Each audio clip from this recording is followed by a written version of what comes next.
Boys, girls, and MBs of all shapes, sizes, colors, and orientations, welcome to the one and only Alec Gunter stream. My name is Alec Gunter, coming at you live from beautiful, freezing cold Ohio. It has been very cold the last couple of weeks. Yeah, it's been not nice to go outside. So much for global warming, I guess. So much for we could use some of that global warming right about now, you know what I'm saying? I'm just saying. Oh, it's my song. Cool. It's a song about me and how great I am. How's everybody doing tonight? Good to see everybody. Good to see everybody. You live in Ohio, I'm so sorry. Yeah, you know, it is what it is. We just recently had a bathroom ban pass, so that's pretty cool. I don't know how they're going to enforce it. I mean, God forbid my bathroom is out of order, or you know I'm walking around with a baby and need to change its diaper, and there's no changing room or a changing table in the men's restroom. You know, or like you know I'm disabled with my wife or something, and need help in the bathroom. Like there's no getting around the fact that it's just a stupid rule, really stupid, and I don't think it's gonna last. Cis people are gonna get clocked as trans, and as soon as that starts happening, that'll be the end of it. They'll be like, okay, well, this was stupid.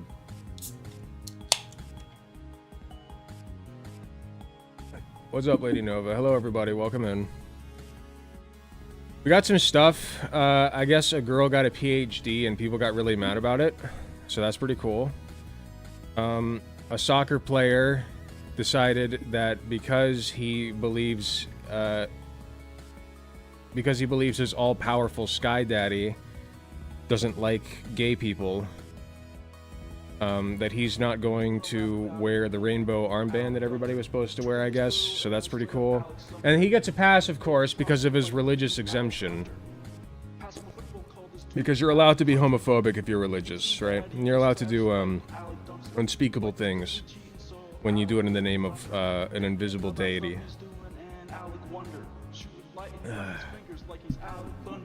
Popped in for background noise while playing Pokemon Coliseum. Pokemon Coliseum, now there's a fucking throwback. Great taste. Great taste, my friend. What a throwback. I haven't seen or heard of that game in fucking forever. I miss the, it wasn't in Coliseum, it was in its sequel. But I miss the Shadow Pokemon. The ones that have, like, their hearts closed, you know? The premise was a little sad, right? It's like, I guess they were just depressed, or they were big depresso espresso or something, and then you had to, like, open back up their heart. But, I gotta say, it was really cool how all the shadow moves were super effective against everybody. Like, that was sick.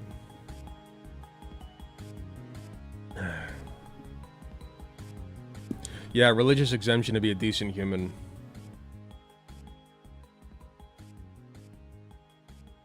When you're so homophobic, you refuse to even touch the rainbow. No, you don't understand. It's not that they hate gay people. It's that they love them and want them to go to heaven. And so that's why they tell them you can't be gay or else you'll go to hell. And by the way, I worship the guy that says that that's a thing. Okay. I don't know, just believing in an absolute God,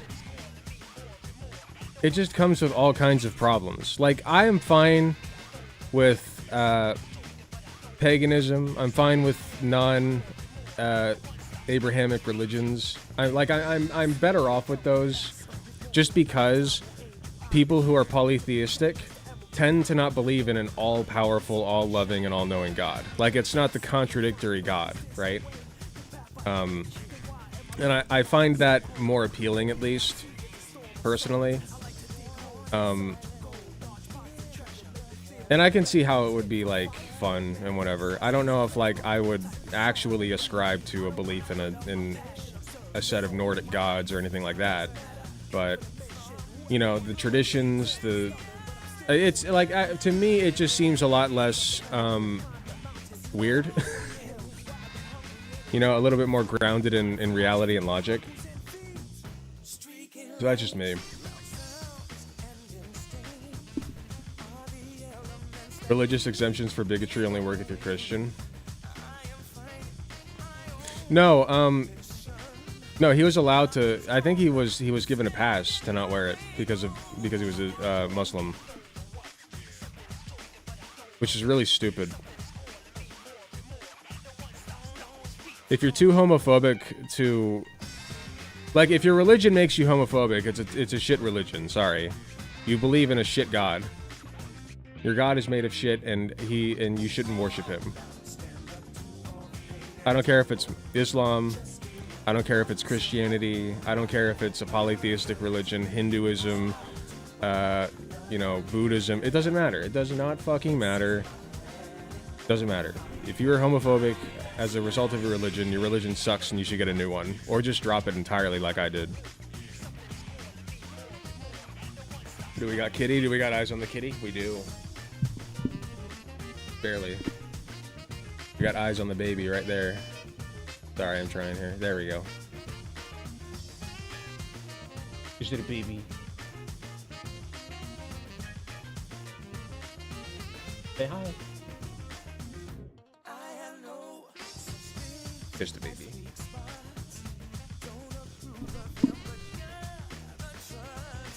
Say hi, baby.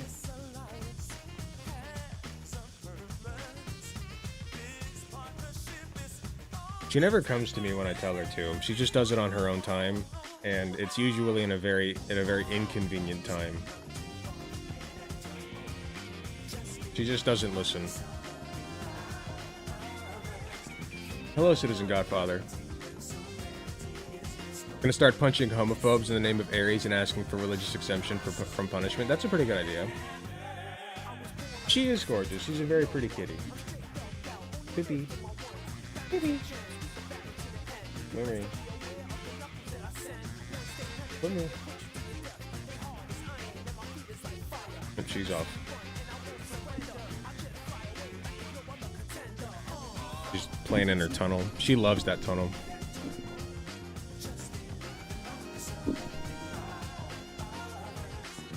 This song slaps. You know what really slaps? I don't even know if I'm allowed to play it, but I kind of want to. The Don Da Don opening. It's so fucking good. It's probably copyright, so I'm not gonna play it.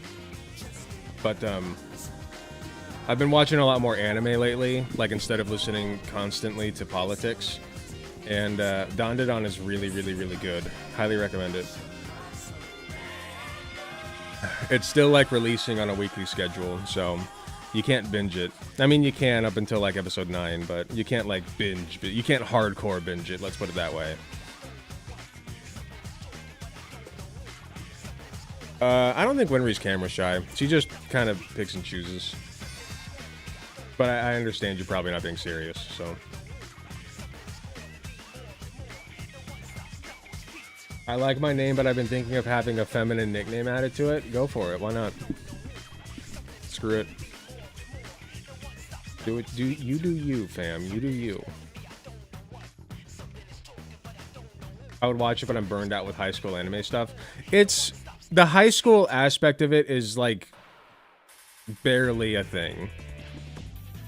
Like, it's there, and I get it. Like, you know, every other anime has to do with high school. Largely because of Japanese culture and the belief that, like, high school is the last true grounds of freedom before you have to be a fucking adult and sell your soul away. Because the Japanese work culture is awful. I would never survive it. And I get that. But, you know, I don't think that it doesn't pervade Don Da Don. Like, most of the action takes place away from the school. So, I personally, if I were you, I'd give it a go. It's about, aliens and yokai. Very good. Aliens and yokai. Creepy Nuts is a good band. Oh, okay, yeah, that's the band that did it, yeah. I also saw an English cover of it. It's really good. There's a really, really good English cover of it by somebody named Tundra.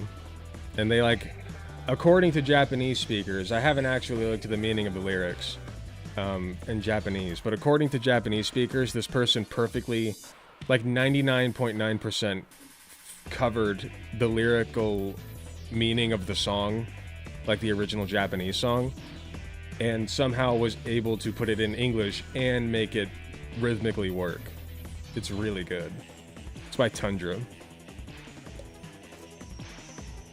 My legal name's non-binaries, but it's a mix of my parents. As a nickname, I've been thinking of Hecate. It stands for the goddess magic moon night. I think it's Greek. You NBs and your Greek gods and goddesses, I swear to God.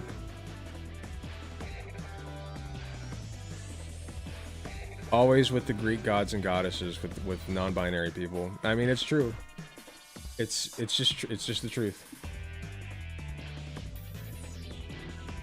Still, it's a very good name. I don't want to shit on you for that. I've just noticed a common thread. Non-binary people, it's not even necessarily just Greek gods, it's just like gods in general. They love gods and celestial entities and such. I like Hades a lot. So does my partner, who is also non-binary. My wife.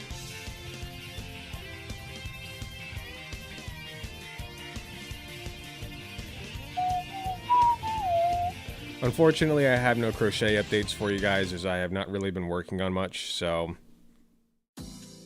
It is what it is. I was out of town last week, so I didn't really work on crochet stuff.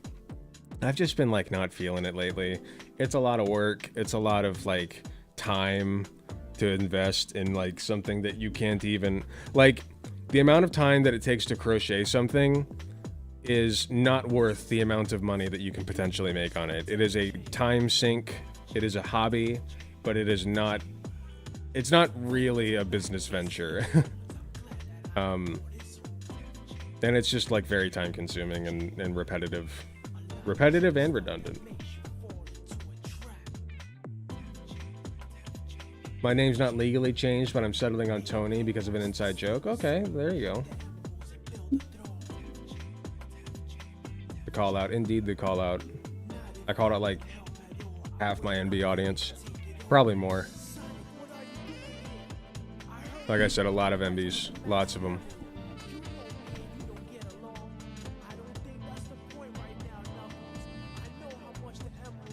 Okay.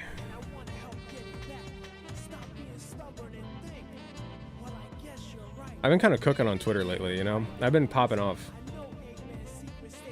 I should stay off of Twitter, honestly. It's not a good place to be right now.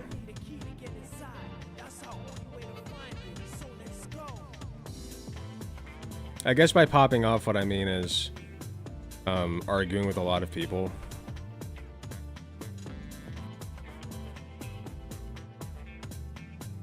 I had a few really good posts, though. A couple. The Nancy Mace one popped off, and then the one about Thanksgiving was really good. Should be on Blue Sky. Yeah, I am on Blue Sky. You can find me on there under Alec Gunter. I'm just not on there a lot. You know what I mean? Like, I don't get on it a lot. I don't know. It's not a place where I can easily gather content for. You know, there's no drama there. There's no like, it's a nice space for posting with your friends. You know what I mean? Which is great. And I should be, that's the healthy thing to do. And if I were a healthy person, I would do that instead. But no, I have to be on Twitter arguing with dipshits all day.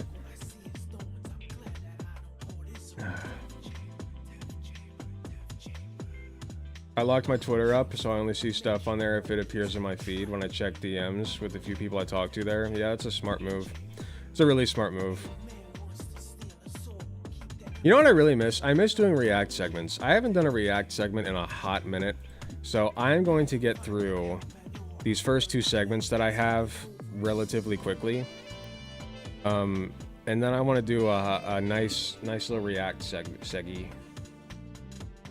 Do we have any good content suggestions from the juice box? Anti-DEI book writer. After his wild... A 10-minute video.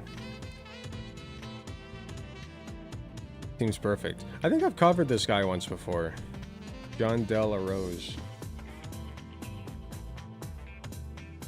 Somebody suggested, Anybody remember, I don't know how many people have been here long enough for this, but does anybody remember Clownfish TV? Clownfish TV is, it's these two avatars, and they're so fucking annoying and boring. They're so annoying and boring. I don't know if I can handle this video. Like, I'll watch a little bit of it, but I don't know if I'll be able to make it through the whole thing. Yes, react time. React champ time. What's your favorite element on the periodic table? Silver.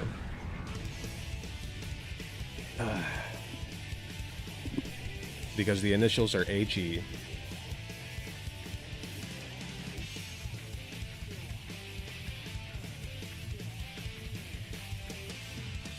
Juice? You have the juice? Yeah, Clownfish TV. Good stuff. You know what else I watched? Episode 3 of The Amazing Digital Circus. You guys watch that? Very, very good show. Love it. Episode 4 is coming out like in 2-ish weeks. Can't wait. Amazing Digital Circus is great. I tried watching the first episode of their other show. What is it called again?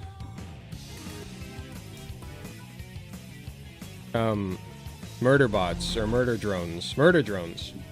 I tried watching Murder Drones and it's not as good. Like, at least the first episode wasn't. It's okay.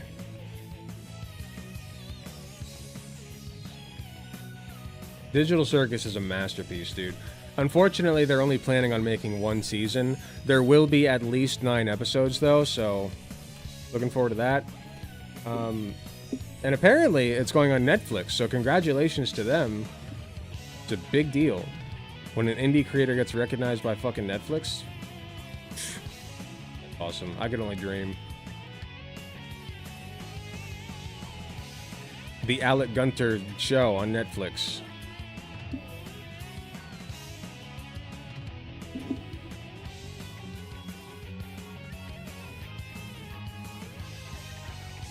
Oxygen, it's essential to life, and when it's around, it's going to be hot. I don't know what that's a reference to. Oh, your favorite element. Sorry. That's okay. Yeah, oxygen's a good one. Hydrogen is also a solid one. Hydrogen is very necessary. You guys remember that song from school? You guys ever learn the periodic table song? There's antimony, arsenic, aluminum, selenium, and hydrogen and oxygen and nitrogen and rhenium, and nickel, neodymium, and sulfur and selenium. And I don't remember all of it, but that's about as far as... I don't even know if that's correct, but that's what I remember. I probably repeated selenium.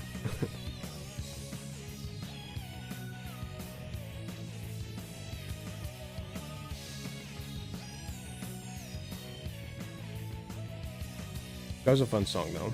Anyway. Okay, should we start the segment? Let's start the segment. Let's do it. Let's do it.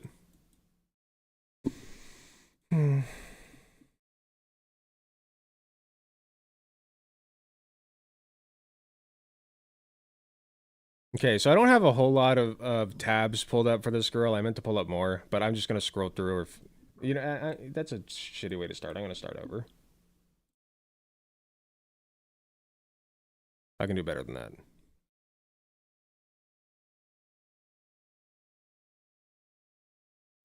So apparently, Twitter is in a hissy right now because this lovely individual got her Ph.D.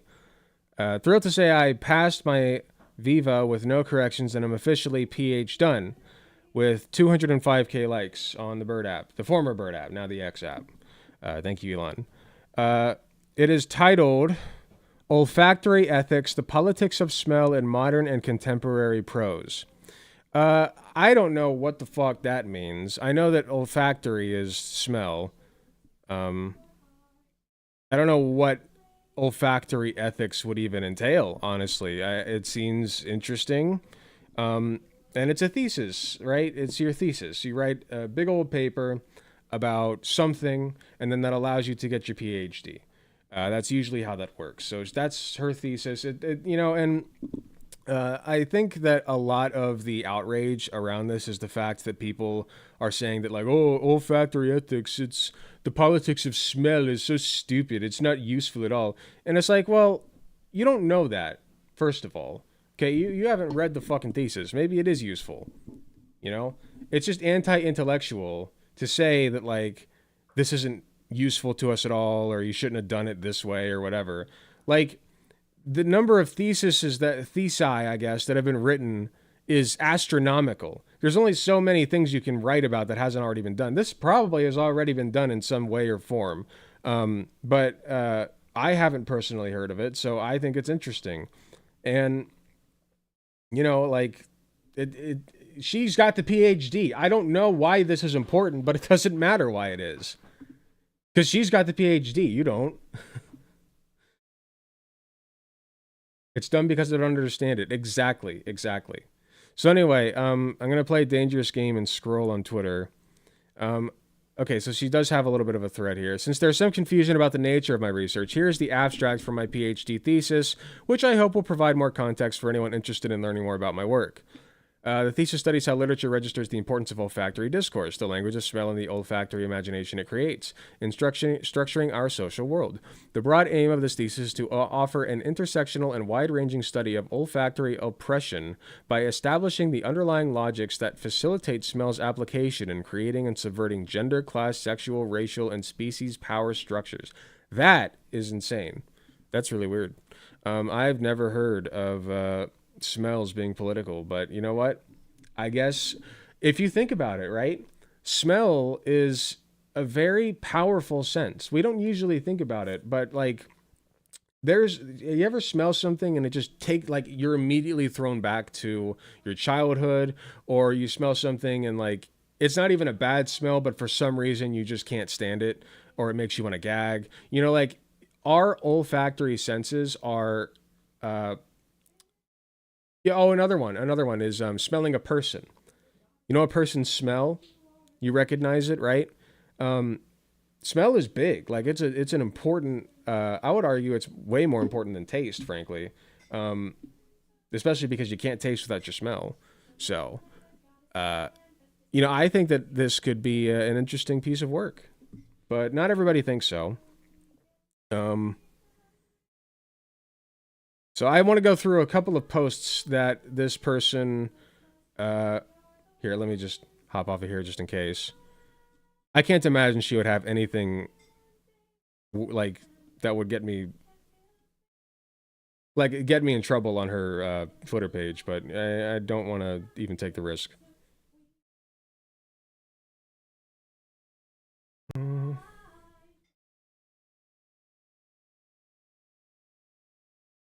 Because she retweeted a few of these responses to her.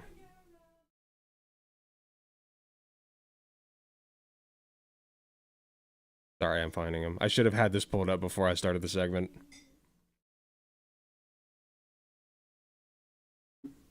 Okay, here's one. So she received this message. You are the dumbest fucking bitch I have ever seen on the internet and the perfect example of literally everything wrong with modern society. Imagine thinking you deserve taxpayer money for writing up that useless piece of shit that thesis nobody will ever read. Vegan, feminist, and queer, your dues to society are many, and me and the boys will rape them out of you. Not a very normal thing to say. Gotta throw that out there. Like, what the fuck's wrong with you, man? What? Where did that come from?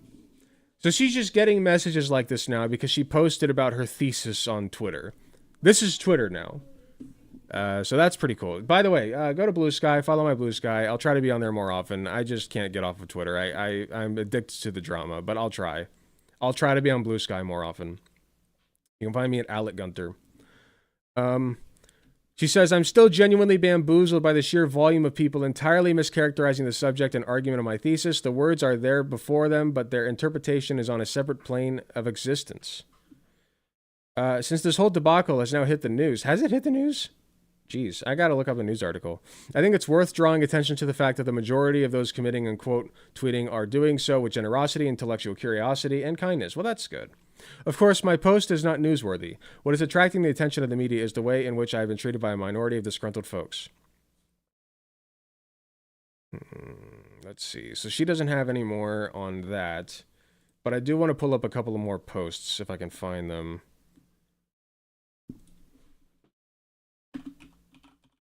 Dr. Ali looks. Let me see if I can find New York. Okay, so there's a New York Post article. What the fuck is this New York Post article? Why this Cambridge grad's Can you go away? Why this Cambridge grad's Ph.D. thesis or on smelly... Why this Cambridge grad's Ph.D. thesis on smelly people is dividing the internet. Olfactory oppression. She didn't pass the smell test. A recent UK Ph.D. grad's thesis examining olfactory oppression has raised quite a stink on the internet, with online critics slamming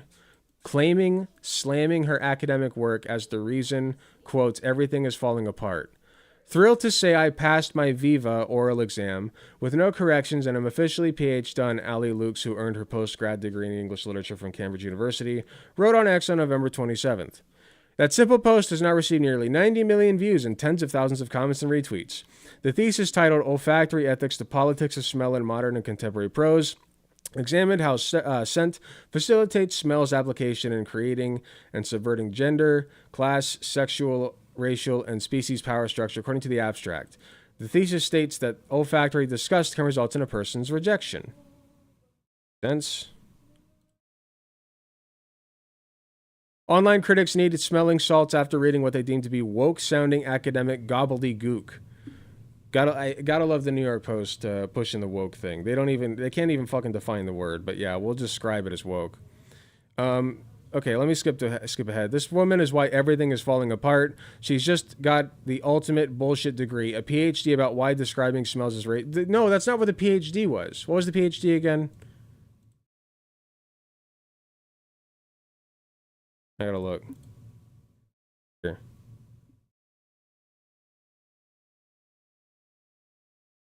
What did she get her PhD in? It's like some kind of humanities. It's not specifically in that, in how, in describing smells. I read the abstract for you. It's full of bullshit language. Okay, I guess I'm going to this. I read the abstract for you. It's full of bullshit language, unnecessary big words, and pretentious sentence structure. She could have said the same thing simply, but she didn't want to. So I will. Her thesis statement is basically, if you say someone stinks, people like them less. You know, like we all learned from watching cartoons when we were 4. She got a PhD for this, and from the looks of her, she probably believes that this entitles her to an extremely high-status lifestyle. Remember when... Dude, what the fuck are you reading into this? What? Remember this when they tell you that women are, quote, beating men at getting an education. Good luck to whoever has to pay off those loans, and don't forget, call her doctor.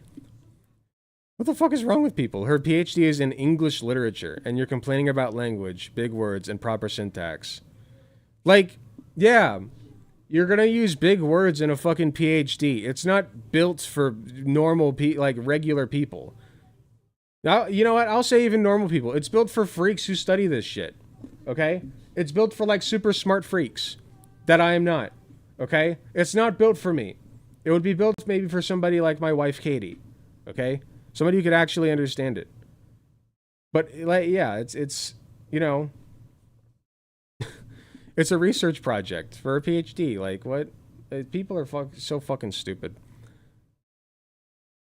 Just like mad at people like studying and learning this shit. They're mad because they think her thesis is woke.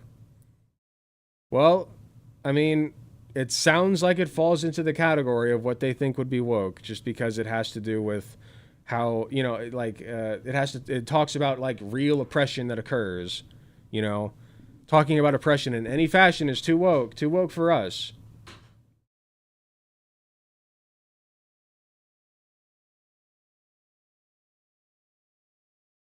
It says, thank you so much, Alec, for helping me realize that God isn't real. I half believed it before, but then I saw you say that he retracted. Okay. And Dubs, you cut that out. You will likely be a professor of English and teach classes. Big whoop, she's an academic. Yeah. Yeah, woke is basically anything that people don't like. Yeah, you're right. So yeah, I don't really have much more to add to that. I guess okay, I actually do have a little bit more to add. Another reason that people are so pissed off is because she is a conventionally attractive woman. And Chuds will look at her and think, she should be in the kitchen. Like, it's literally just like, first of all, jealousy, because they know that they'll never be able to, like, land anybody as close to as both smart and attractive as she is. And second of all, it's misogyny, because they don't believe that women belong in like the workforce. They don't believe that women belong in education. They believe that women have their place in the kitchen and in the bedroom, and that's it. They should be walking barefoot around the house, taking care of 12 kids, making you dinner for when you get home from whatever your job is at fucking Papa John's or whatever, so you can kick your feet off or kick your shoes off and play video games all night while your wife, does everything for you because you're a big man baby. That's what they believe. So yeah. They're sad they have nothing to offer a woman that knows her actual worth. Yes. Yes, I agree with that.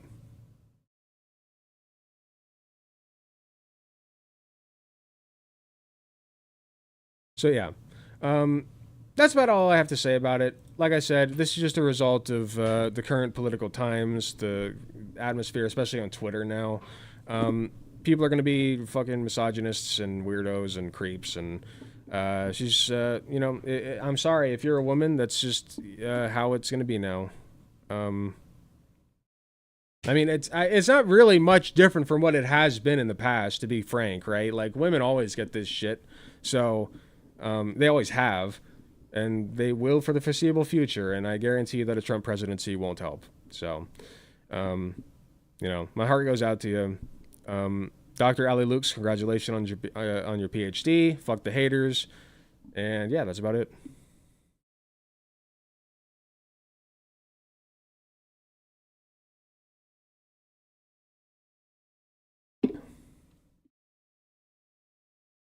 Check what Colin Wright said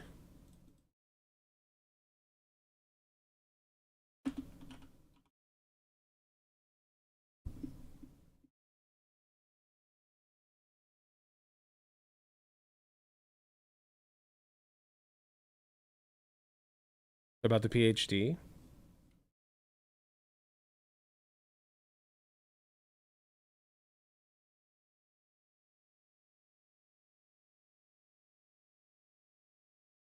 Is this? Some guy wrote a bizarre and conspiratorial thread about me, a controversial anti woke evolutionary biologist, in which he claims my criticisms of the anti intellectualism present in a gender ideology is associated with Nazism. Wait, what? Hold on, I gotta reread that.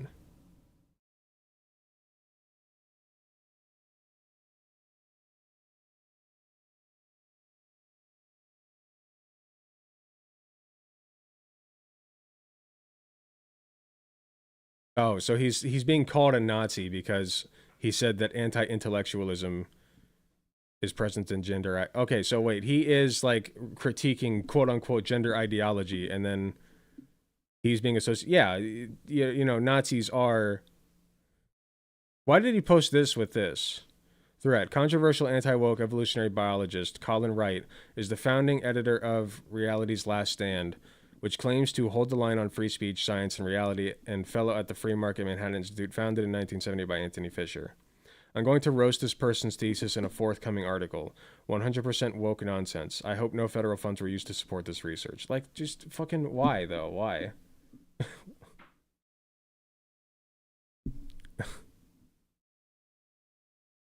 Why would you waste your time? Like, it's fine. It's a thesis.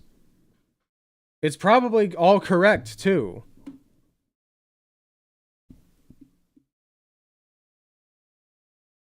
So stupid. People get up in a hissy about the dumbest shit anymore. Swear to God.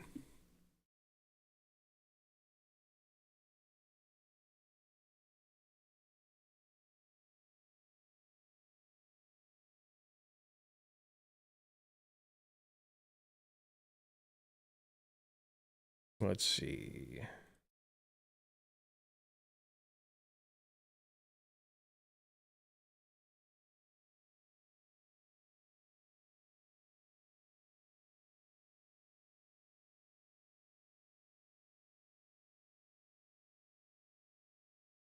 Okay.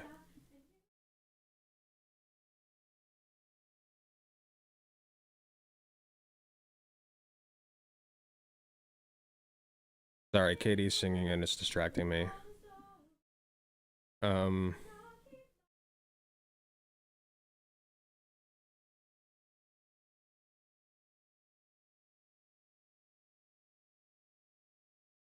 Okay.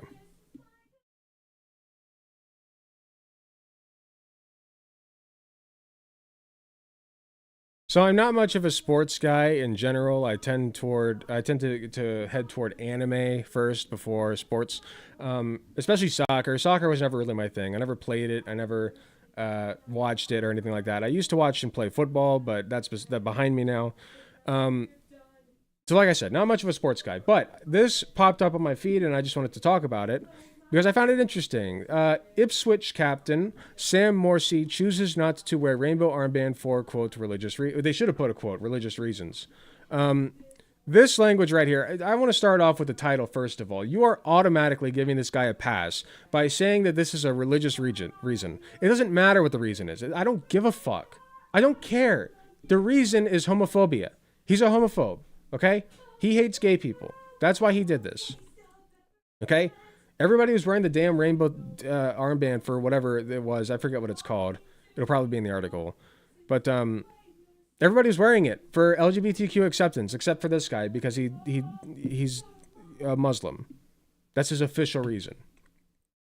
Ipswich Town captain Sam Morsey chose not to wear a rainbow armband during Saturday's defeat to Nottingham Forest due to its religious beliefs. Ha, L. The 33-year-old midfielder was the only captain in the Premier League not wearing a rainbow armband across Rainbow Laces Weekend, an initiative run by the English Top Flight in partnership with LGBTQ+ charity Stonewall to promote equality, diversity, and LGBTQ+ acceptance. Morsey, capped by Egypt 9 times, is a practicing Muslim, and Ipswich said they respected their midfielder's decision. It's not... Why the fuck are you even doing it then? Why are you doing it if you're like, well, if you hate gay people, you don't have to wear the armband? Why are you even doing it then? Fuck off. Like, you don't care. You don't give a shit about gay people. This is just a virtue signal. You have to enforce this shit. Tell him to get off the field. Or at least demote him from captain. I'd be fine with that. Oh, you can play. You're just not captain anymore. Like... Okay, a homophobic captain. Great. What if you get a gay person on the team? What about your gay fans? Fuck you, man. Like, your gay fans fucking looked up to you, and now you're pulling this shit. Fuck off.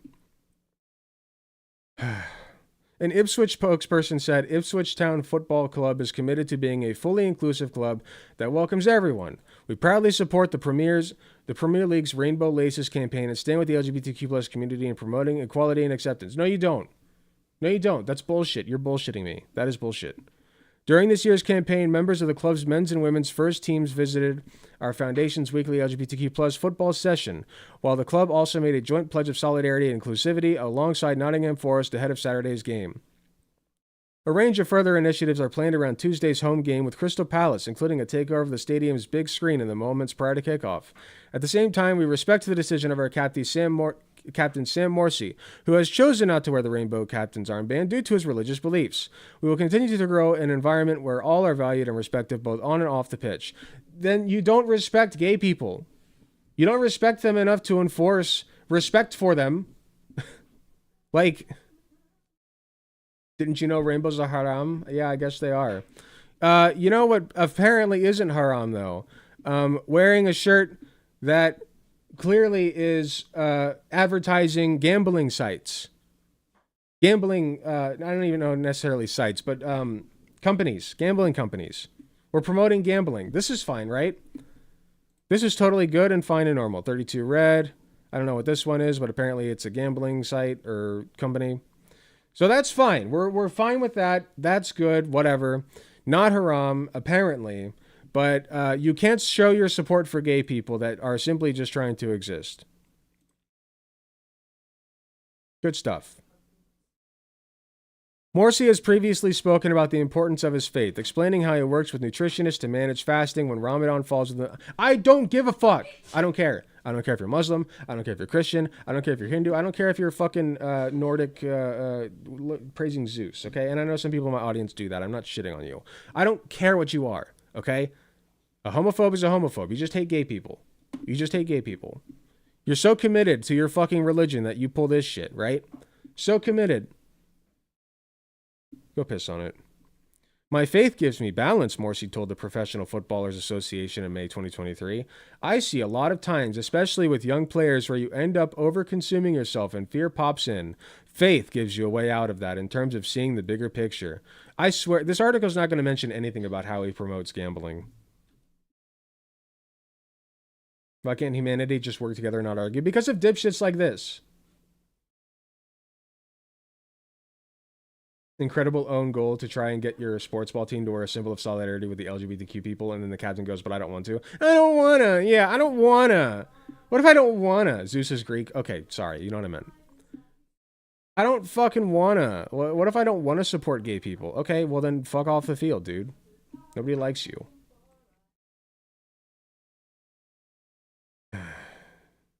Disappointed in this decision. Oh, you're so disappointed.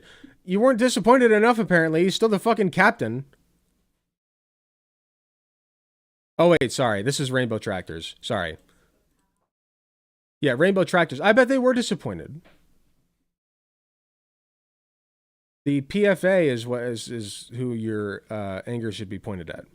A statement to The Athletic read, while Rainbow Tractors were aware... Okay, so wait, they said they will continue to respect... So they're not disappointed enough. Sorry. No, I take it back. Yeah, they're not disappointed enough. While Rainbow Tractors were aware in advance of the decision, we are disappointed that Sam Morsi chose not to wear the rainbow armband in support of the Rainbow Laces campaign.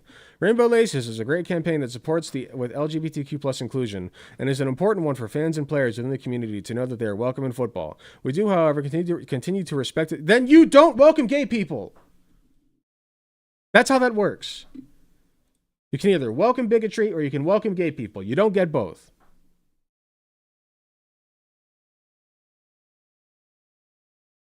Ipswich Town Football Club has shown a long-term commitment to the LGBTQ plus community over the last few years and continue to do so with a... No, you don't! That's bullshit. You are bullshitting me. Complete and utter bullshit. Just trash, dude. Fucking trash.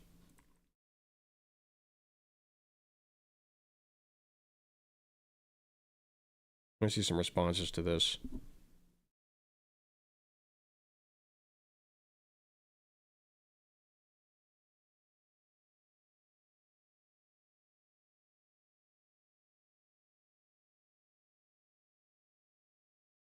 Let's see some quote tweets, because you cannot comment on it. Never had any issues wearing gambling sponsors, though, have you? True. Very true. More than happy to promote gambling.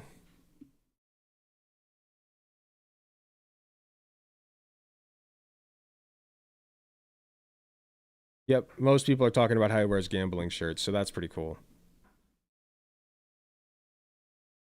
Might be a woke opinion, but if you aren't going to wear the armband, you don't deserve to be a captain. No, I think the same thing. Either you support everyone or you're not captain. Imagine if Ipswich, sorry. It's such a silly name. Sorry, it's kind of silly. Ipswich have a gay player who isn't out, or Ipswich's gay fans. That's their captain. Yep, I agree.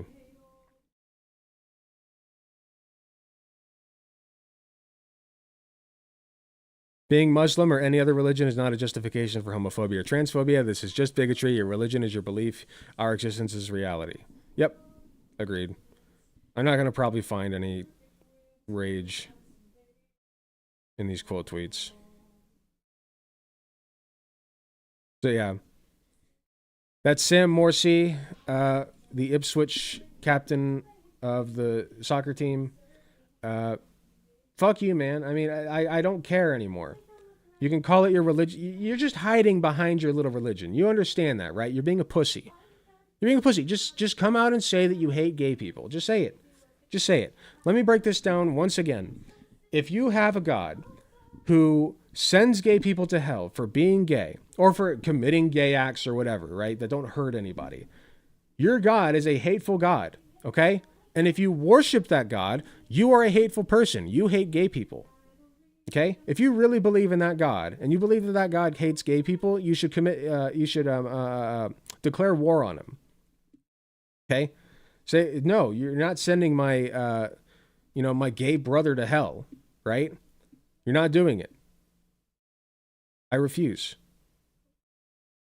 Called anti-theism, rejecting the God, right? That's anti-theism. So, yeah, religion's not an excuse. It's simply not.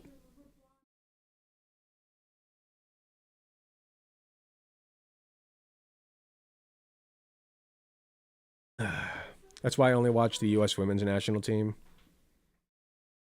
If I wear a rainbow, how will they know I hate them? True.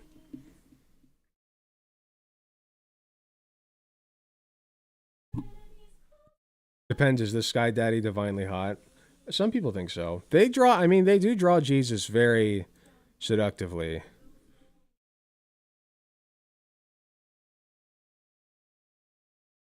A lot of the time. Like, he's a very attractive individual in these depictions.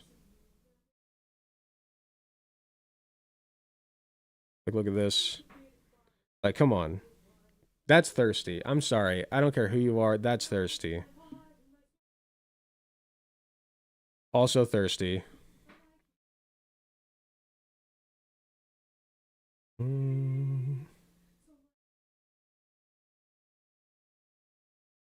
Oh my god, look at that one. He's hot. He's absolutely hot. I don't care if God is hot, I'll fight him if he's not for the gays. I don't know, like, listen, hey, listen. Don't forget, hot people are allowed to do bad things sometimes. Hot people get a pass. It's called hot privilege. Pretty privilege. And you all have it because you're all in my chat, and that makes you very attractive.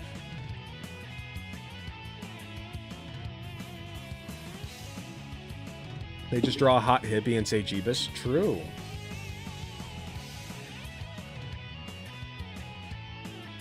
Well, it's been less than an hour and we got through the main segments.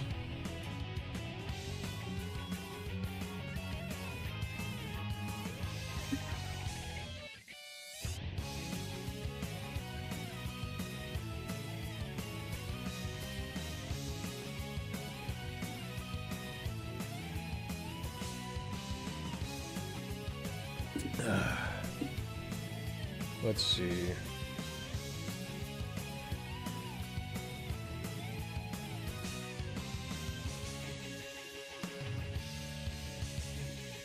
Jesus was pretty cool. He said, don't discriminate, and they killed him for kissing a guy. True. This is a banger. Sonic Adventure 2 tracks fucking rock, dude. I love them.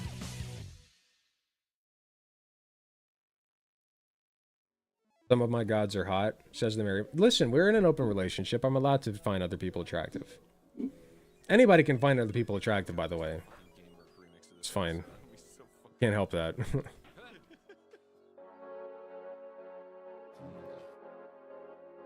Perfect shot. I would expect nothing less. Let's see.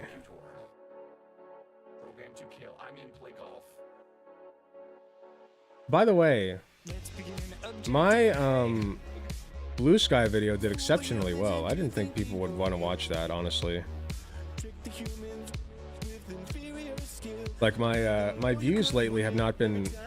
Well, I guess, no, they've been fine. It's just these last two videos didn't do as well as I thought they would. The bathroom bans. But people really want to know about Blue Sky, apparently. I just thought that was interesting. You like Metroid Prime soundtrack? I never played Metroid Prime, so I don't know. Tails had some of my favorite tracks in Sonic Adventure 2. Mine were always Sonic. I love the Sonic soundtracks in that game. It's wild to me that I have more Blue Sky followers than you. Well, you're on there more. You post more. That makes sense. I don't even, frankly, consider myself, like the fact that I get thousands of views on my video is baffling to me. I don't understand it. Like, my most viewed video... 281,000 views, and all I'm doing is talking about Joe Rogan and Matt Walsh. when Joe Rogan demolished him.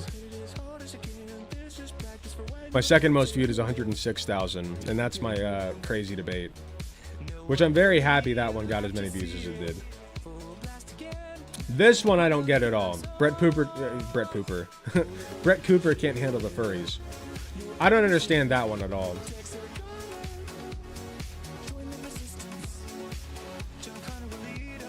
With the current climate, my trans ass couldn't handle this content, and Blue Sky was comparatively good news. That makes sense.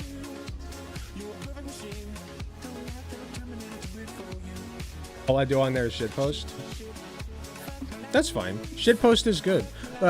That's how a lot of people gain traction. What's the guy's name who, there was like one guy, I can't remember his name right now. It's like right on the tip of my tongue. I can't think of it. There was a guy on there who like all he did was shitpost, and he got like millions of followers on Twitter.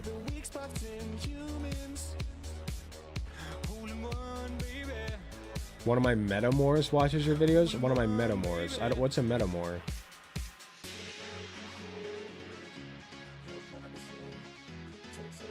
I still find Blue Sky a little empty. It still has too much of that new site smell. I think the same thing.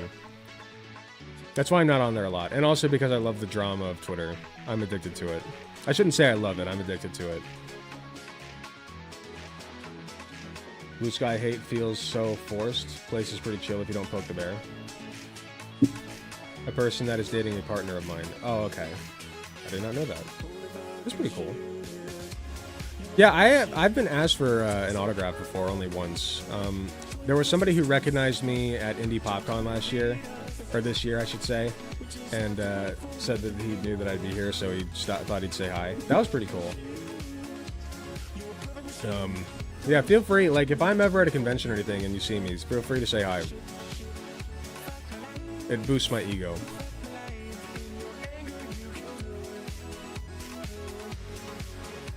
Okay, well, I guess I should find something to react to. I'm wondering if I should... Okay, so I'm wondering if I should react to this aristocratic utensil guy. Because I reacted to him once before, and then he replied, and he was really pissy about it. I don't know. No, it'd be funny. It'd be funny to fuck around with him.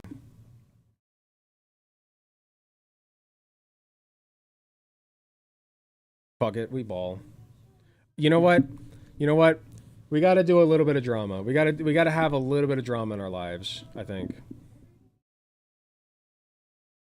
He got so pissed, do it. He did. He got pissy.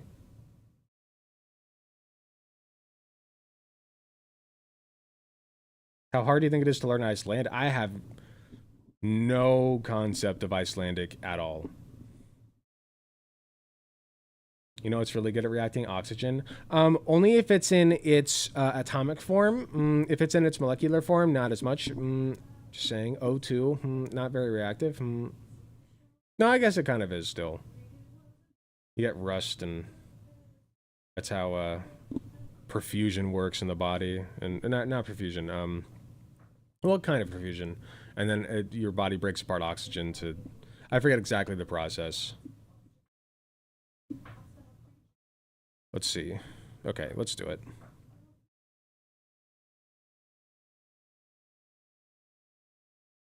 So we're going to look at a fella that I haven't looked at in a while, and last time I did, he got really pissy. So I thought it'd be fun to fuck around with him again. His name is the Aristocratic Utensil. He is a well-known spoon with 54,000 subscribers, and he says that white nationalists are helping us because that's how badly the government sucks. Maybe he has a point here. I am open to, you know, him being correct on some things, but in my opinion, white nationalists have only ever hurt anything. And if they ever did anything good, that was despite the fact that they were white nationalists, not because of it. So let's take a look at what's going on here and why he believes that white nationalism is actually helping us. Oh no, I forgot. He's so fucking... He does the whole libertarian statue thing because he just thinks that he's like this really smart guy with a lot of high-level important ideas to share with his big brain audience. You know, 2024 has been the year of the weird and the wacky, and it just keeps getting weirder. There he is, Hurricane there's the victims spoon. are left shocked after discovering clean-cut looking relief workers are white supremacists. Oh, apparently we found some, have we? Yes, Patriot Front, apparently.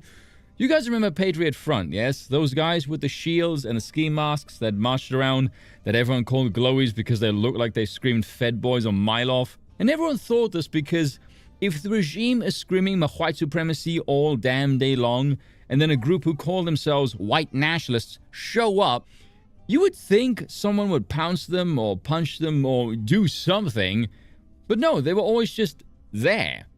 And no one did anything. Maybe that's why. I agree. We should punch them more. If real talk, if white supremacists or Nazis show up and somebody, I'm not going to encourage violence on this channel. That's not what I do.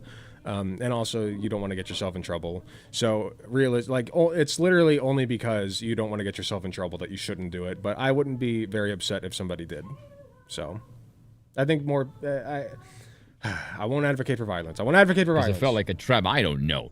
Now, I had a conversation with someone on Discord a while back. This is the internet, people, so it's only slightly more believable than mainstream media. You know what? Fuck it. If I can't say punch a Nazi, punching Nazis is fine, then fuck YouTube. Yeah, punch Nazis. Fuck it. News. So this person told me, no, they're not feds. They're actually a legit organization. How, I don't know. Again, this timeline is freaking weird. And so, in the wake of Hurricane Helen, they went down to North Carolina and Florida. I almost said it went down to Georgia. And they just helped people. They were coordinating on Telegram, apparently. And I'm looking at this. Okay, and whatever good they did is in spite of the fact that they're white nationalists. Okay? Yeah, it's in spite of that. So, it's not white nationalism helping. It's white nationalists doing a virtue signal so that they look good, okay? Their whole shtick is white nationalism, though.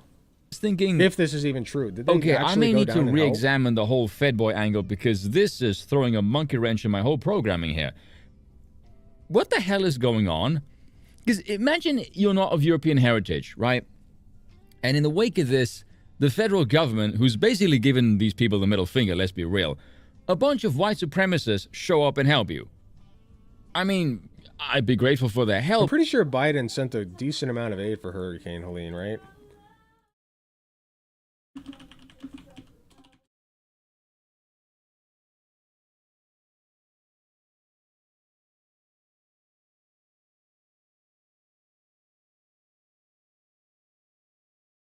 Yeah, 1 month following Hurricane Helene, Biden-Harris administration spearheads ongoing recovery efforts and support for survivors. Approved over $2.1 billion in federal assistance for those affected by Hurricane Helene, as well as Hurricane Milton. So it's just like the Biden administration did help with the Helene. They did. I don't know if they helped enough, but they certainly helped. I mean, that's $2.1 billion, so... Yeah, also, the conservatives literally want to cut off FEMA relief. That's in Project 2025, so fuck you. Like, what? Like, you want to literally cut the relief that is being given to... his side, I don't know if he specifically wants to cut FEMA, but the conservatives on the side which he is on do. So, I'm just throwing that out there. Oh, but man, I imagine I would be very confused. This article is pretty wacky as well. Patriot Front, which has been branded by the Anti-Defamation League, which are piles of wank, by the way, as an extremist white supremacist group. Well, considering their current conduct, extremists seems a bit hyperbolic to say the least. But while the alleged neo-Nazi organization, are you disputing the description of the ADL Daily Mail? That's pretty based, I'm not gonna lie, well done. Was offering aid to distressed locals. Members were also filming propaganda videos that promote an image of patriotic civic duty and amplify falsehoods about the government response, the Wall Street Journal reported. Ah, yes, the Wall Street Journal, who continue to prove why the mainstream media is cringe and gay. I don't even understand how that's propaganda, though. It says the locals found out people helping them were from this group, as did a small-town mayor. One part here claims the government is arsed because it ran out of money after allegedly... Here's the problem with letting a known white supremacist group help with projects like this. At any point, they could erupt into violence against minorities. Or they won't help minorities. They'll disproportionately help white people. You know? They'll like purposefully ignore minorities who are asking for help. And like, even if they don't, they're still saying they're white supremacists. You don't know what they're capable of. They're a dangerous group. So it's bad to have them there if you find out they're white supremacists. Blowing billions of dollars on illegal immigrants. And then later on says the hurricane highlighted a shortage in the FEMA budget get the immigrant and hate in prompted there. Congress to pass yet another spending bill of $20 billion after FEMA has handed over more than $1 billion over the previous 2 years to support. Wait, I thought we just got done saying that the government didn't do shit for them. Like, yeah, Congress passed a funding bill for an additional $20 billion for the anticipated hurricane season. Yeah, that's... Am I missing something? After FEMA was handed out more than $1 billion in taxpayer dollars over the past 2 years.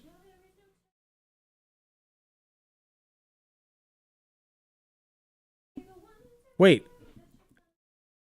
You can do both. You can help migrants. Also, this is a right-wing article for sure. But you can help migrants and help hurricane victims. You can do both. Like, what? Support illegals with housing. Okay, so that's not allegedly then, that's true. Do you guys proofread your stuff before you publish them? Just out of curiosity. Militia groups such as Patriot Front are reportedly using the devastating hurricanes to push a narrative about a failed or corrupted government hurricane response. I mean, you just admitted the government has been spending it on illegals the last 2 years and have caught flack for it, as well as using it as an excuse to push through. It also said that they sent $20 million to FEMA because there was a lack in FEMA funding. An additional $20 billion of spending. Tell me, if people who you just found out were corrupt and deliberately misallocated funds... Is it music playing in the background? It's, yeah, sorry. If you hear that, that's Katie singing. She's making dinner. What do you think they're going to do with an additional $20 billion of it? That all of a sudden going to induce fiscal responsibility? Is it, no. As opposed to what? Allowing a private organization to take hold of it? That's really fucking stupid, dude. That's really stupid that you would say that. So how is that pushing a narrative or propaganda for that matter? I'd rather democratically elected officials who are be in charge of this stuff and then allocate the resources or allocate the people who can allocate the resources that way. Like, do it that way. Rather than have a fucking private organization that has no... nobody who has jurisdiction over them taking control of the situation. Like, what are we supposed to do if not a government program? Matter. That's just true. I mean, if I'm following this correctly, they redirect 90% of the military is budget. Propaganda, then so is this article. It's in league with white supremacy, apparently. Good luck explaining that one to your editorial board. In addition to spreading their usual border management propaganda, okay, the groups are now sharing footage of their members showing up to offer disaster relief support. Okay, again, you just said so more yeah, than so they're literally there pushing propaganda about immigrants while they're helping people. So this is my point. This is why you can't have white supremacists do any fucking thing for you, because they'll spread lies while they do it. billion was spent specifically supporting illegals, so... And also, this guy's siding with white supremacists, so that's pretty cool. Fuck you, man. Where exactly is the propaganda? Also, keep in mind, during the first debate, even CNN said there were record crossings of illegal immigrants, and Kamala Harris was asked about her incompetence of the border during that train wreck on 60 Minutes a while ago. So, is the mainstream media here peddling propaganda as well, are they? And on whose behalf? Can you guys keep up with this? Because this is really confusing to me. On behalf of fucking white supremacists, what? Behalf? Is the mainstream media here peddling propaganda as well, are they? Yes, the mainstream media constantly peddles propaganda about migrants. What are you talking about? They do that all the time. All you hear on the fucking news, Fox News, which is the most popular news station in the fucking country by miles, okay? Local news stations, I've heard it. They all talk about migrants and the migrant crisis. And oh my God, all the immigrants are going to drain all of our money. Yeah, they're doing it because they're funded by right-wing organizations. Yes, that happens all the time. And on whose behalf? Can you guys keep up with this? Because this is really confusing to me. Our politicians can hem and haw and switch over quickly to their talking points about Israel. But we truly are supporting our communities and being America first, the group added. Hold on. To me. Our politicians can hem and haw and switch over quickly to their talking points about Israel, but we truly are supporting our communities and being America first, the group added. Sorry. Hold on. It was holding a note and it was distracting. Okay, where's... Okay, our politicians can have one else. Yeah, they're spreading political propaganda while they're helping. You shouldn't be allowed to do that. Is a lie. That's true. Civil rights experts say that Patriot Front is probably one of the most active white nationalist hate groups in the US. Yeah, I tend to sour on experts these days. Define active for us, do tell. How many of you civil rights experts are up off your fat asses helping people? Because if the answer is none, these boys are apparently putting you all to shame. Civil rights people are doing shit all the time. They're in local meetings. They're, take for example, Erin Reed. She's constantly writing articles about anti-trans legislation going on around the country. So civil rights people and leaders are doing things. You're just speaking out of your ass. Which, for mimetic purposes and given America's history, man, the irony is hilarious. I just wanted to share this because this is legitimately one of the weirdest stories I've read all year. Can you imagine after a hurricane, these guys show up and go, "We're white supremacists, we're not with the federal government, and we're here to help"? Yes, and that's bad, and you should send them away. Do tell me what you guys think, as I'm genuinely curious. Cheers for watching, and once again, I apologize for nothing. I know. You're so cool, man. We're just casually siding with white supremacists. Very cool, very cool. That's the aristocratic utensil, folks.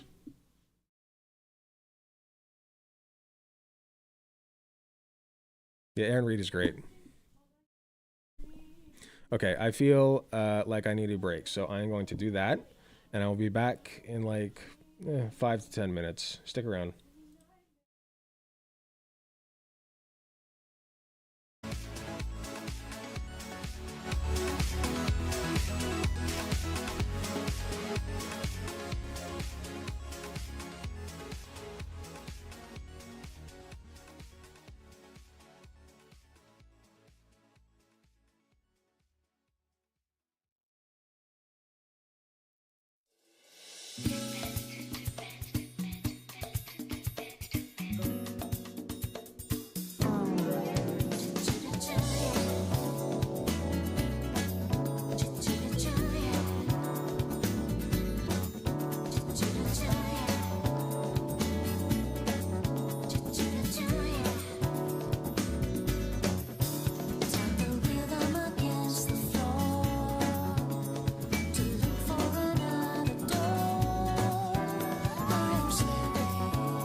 Okay, I'm back.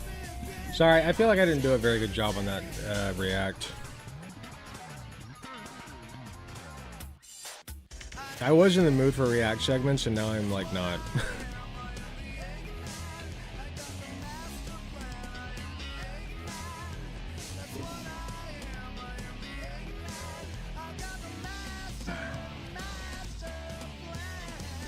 Fitting name for someone who's that big of a tool. That's pretty good. Part of it might just be that I'm very hungry, but like I just feel irritated right now.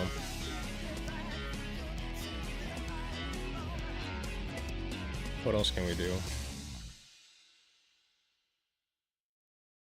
I was singing along audibly. It is a very good song. I'm the Eggman. Oh yeah, I just added this one. Oh, you know what a lot of people haven't seen actually? Hold on.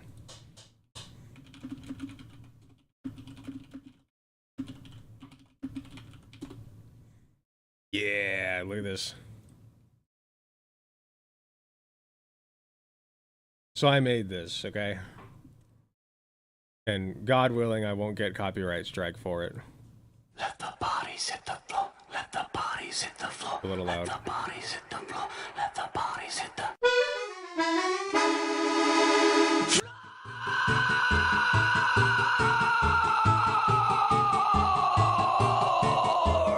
Let the bodies hit the floor. Let the bodies hit the floor. Let the bodies hit the Let the bodies hit the floor. Let the bodies hit the floor. Let the bodies hit the One, nothing wrong with me. Two, nothing wrong with me. Three, nothing wrong with me. Four, nothing wrong with me. One, something's got to give. Two, something's got to give. Three, something's got to give. Let the bodies hit the floor. Let the bodies hit the floor. Let the bodies hit the It goes too well. It does go too well. The idea came to me in a fucking dream, dude. Handed down to me from an angel on high. I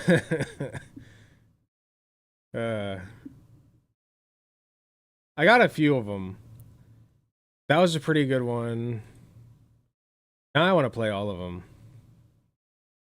This one sucked ass. I'm deleting this one.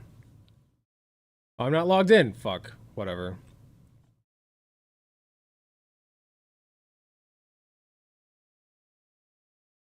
This one was fun.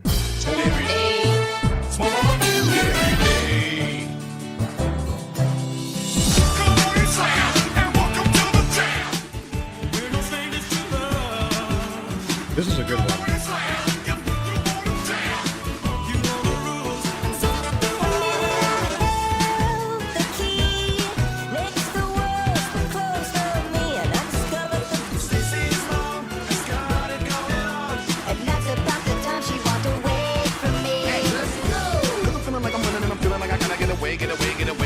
Why does it work? Because I'm a genius. Here's a little lesson in trickery.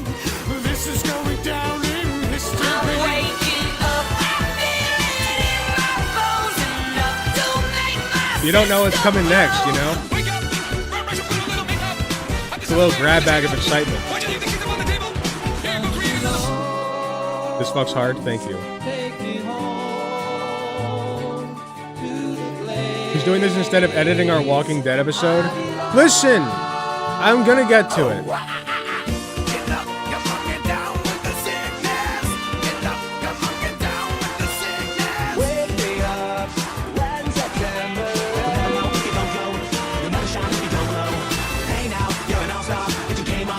Let me enjoy my stupid song.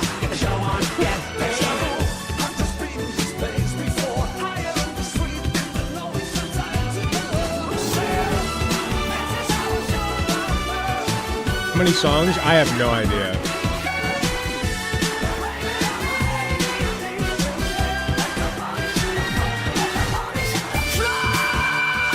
Had to get that one in there. We're gonna find this. Here, I'll link it. Twitch.tv/AlecGunter. That was back when I was on Twitch still. Needs to be on my workout music. Oh my god. There we go. Did I hear a bark at the end? That was me putting in my little twitch.tv/AlecGunter. Those were my two favorites. I had a few others, but I think those are my two favorites. And also, I can't play the others because they're definitely going to get me a copyright if I do. Gunter would love Silva Gunner. I feel like I've heard of that person.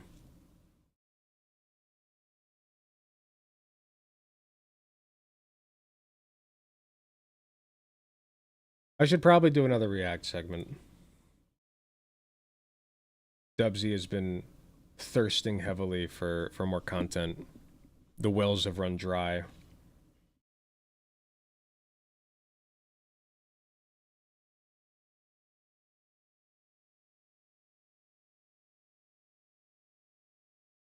Hey, What is this? The story box twists trans Day of Remembrance. What day was Trans Day of Remembrance? Wednesday, November 20th. Okay.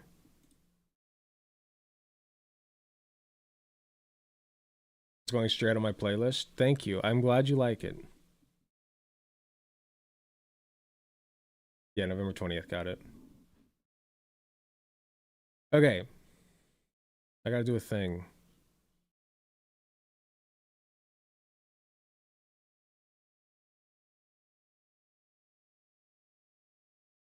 Actually, let me see. I need to start doing this more often. When people make recommendations and it's like a little bit past like relevancy, I gotta start clicking on the channel itself. This is the channel, it's the story box that I've never seen before. The End of Woke and Trans with John Anderson. Biden pardons his son in this. These thumbnails are garbage, by the way. These are fucking terrible, terrible thumbnails.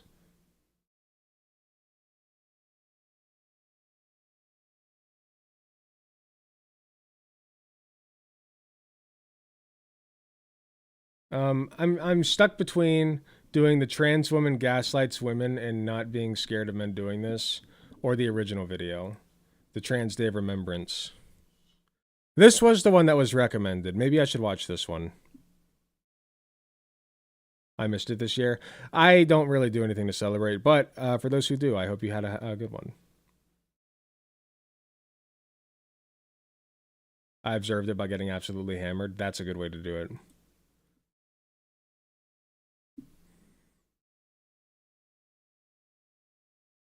Okay. Yeah, I guess I'll do the one that's recommended. We should do the one that's recommended.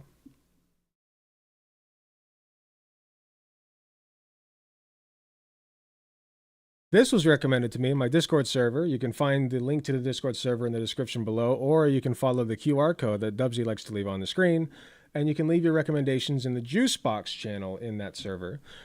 This is Trans Day of Remembrance, You Won't Ever Forget by the Storybox.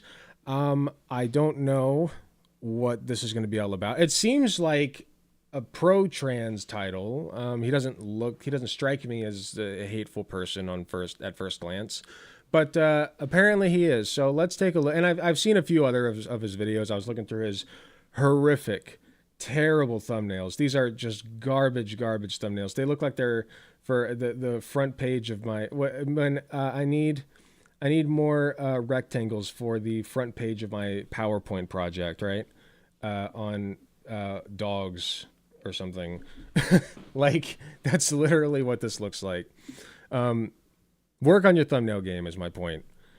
But anyway, let's take a look at what's going on here. everyone, welcome back to another video. So apparently today is Trans Day of Remembrance. Australian. This Day of Remembrance is for all of the supposed transgender individuals that have lost their Trans Day of Remembrance was November 20th, by the way. I know we're doing this late, but it was recommended recently, so. lives due to transgender hatred and violence towards them. I know how absurd that actually sounds because, to be honest with you, I can't even recall a single person that happens to claim to be trans, even if there is such a thing as transgenderism. But anyway, that's beside the point. I can't seem to think of one person that has actually lost his or her life based on this so-called hated rhetoric or trans violence. Where do you think the statistic comes from? The 40% statistic. Every single one of those statistics, almost every single one of them, is because of people like you who hate them. Okay? It causes mental instability. That is a thing that happens as a result of the entire society shitting on you. For one thing. And for another thing, there's a ton of violence against trans people. There's like more is it I don't know if this is true or not. Let me, you know what? Let me not be a dipshit and just look it up.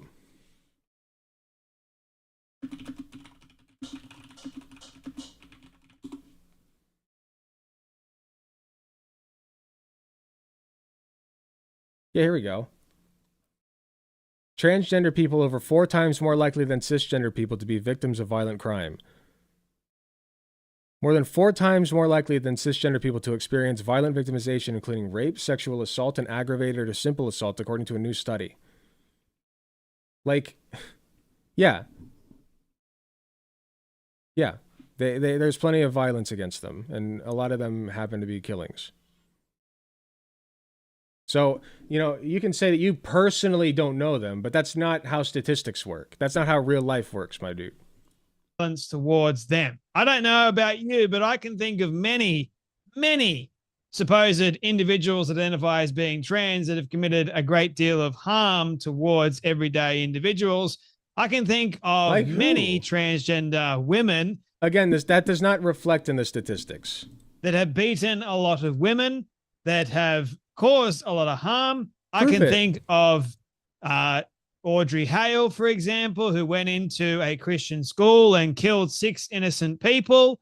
I can think of many other. That's one trans person out of how many fucking cis people who go into schools and kill people. You all got to point out here's the thing about like this brand of transphobia is like everybody has to be perfect.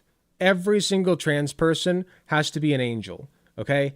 And if even a single one of you commits a crime, then all of you are at fault. It's group punishment. It is literally group punishment. Okay? That's a war crime, you know.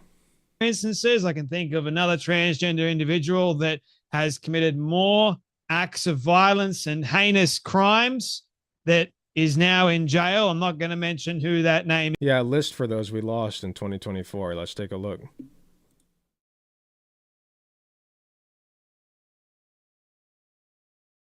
Sorry.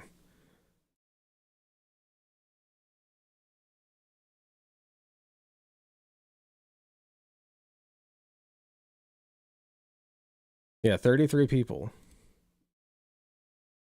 Trans, non-binary, gender expansive, and gender non-conforming people who have been killed in the last year. 21 killed with a gun. You know, that doesn't sound like a whole lot, but when you think about that in terms of how many trans people there are, like statistically, when you look at the rate, once again, it's 4 times more likely than cis people. That's insane. That's crazy. Anyway.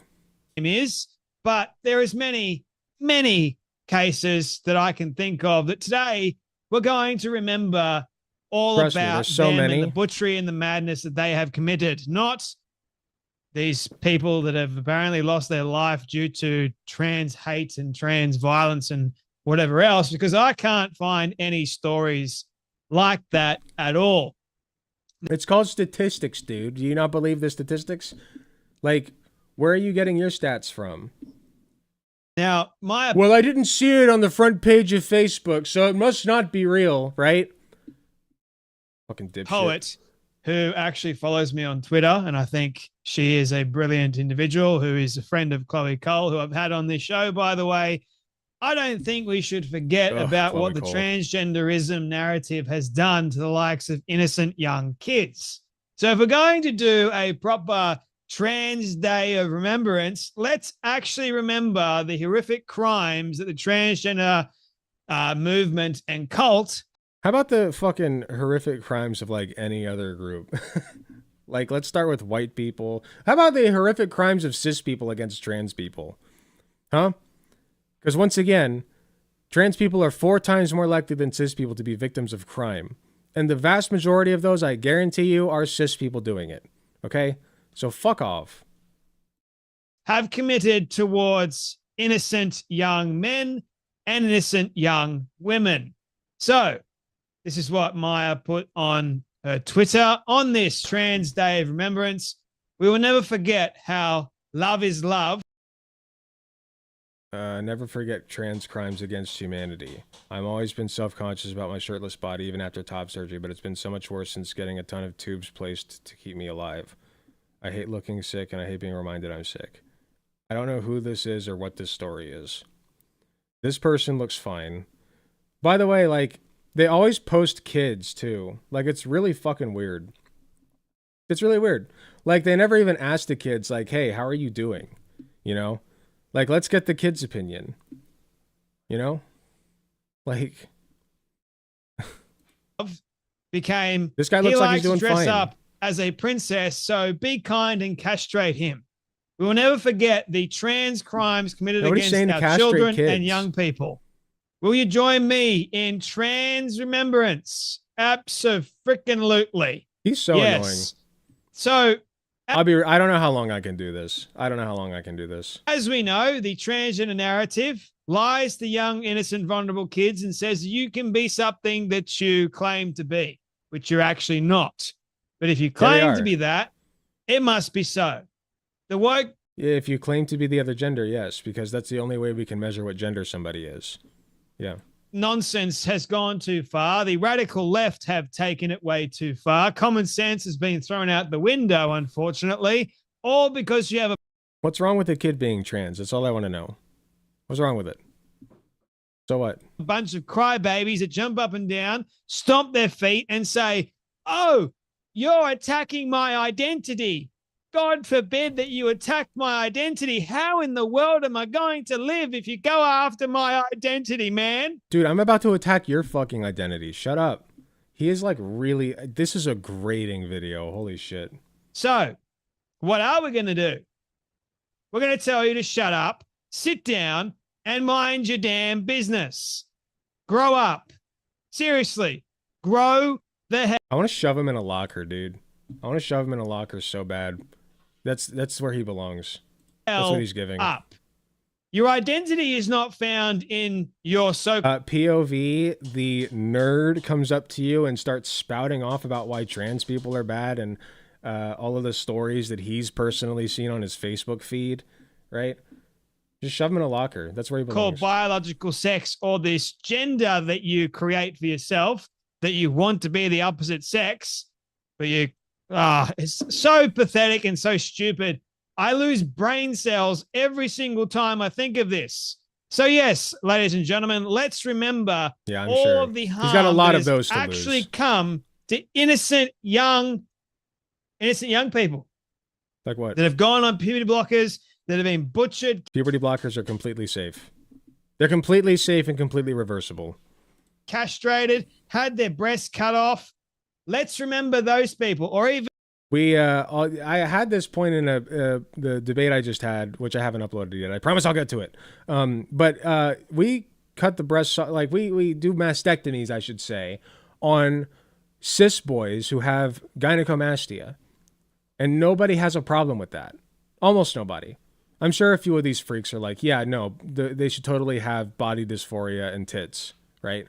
But we perform that procedure on cis boys and nobody has an issue with it. But suddenly it's a trans boy. And, oh my God. No.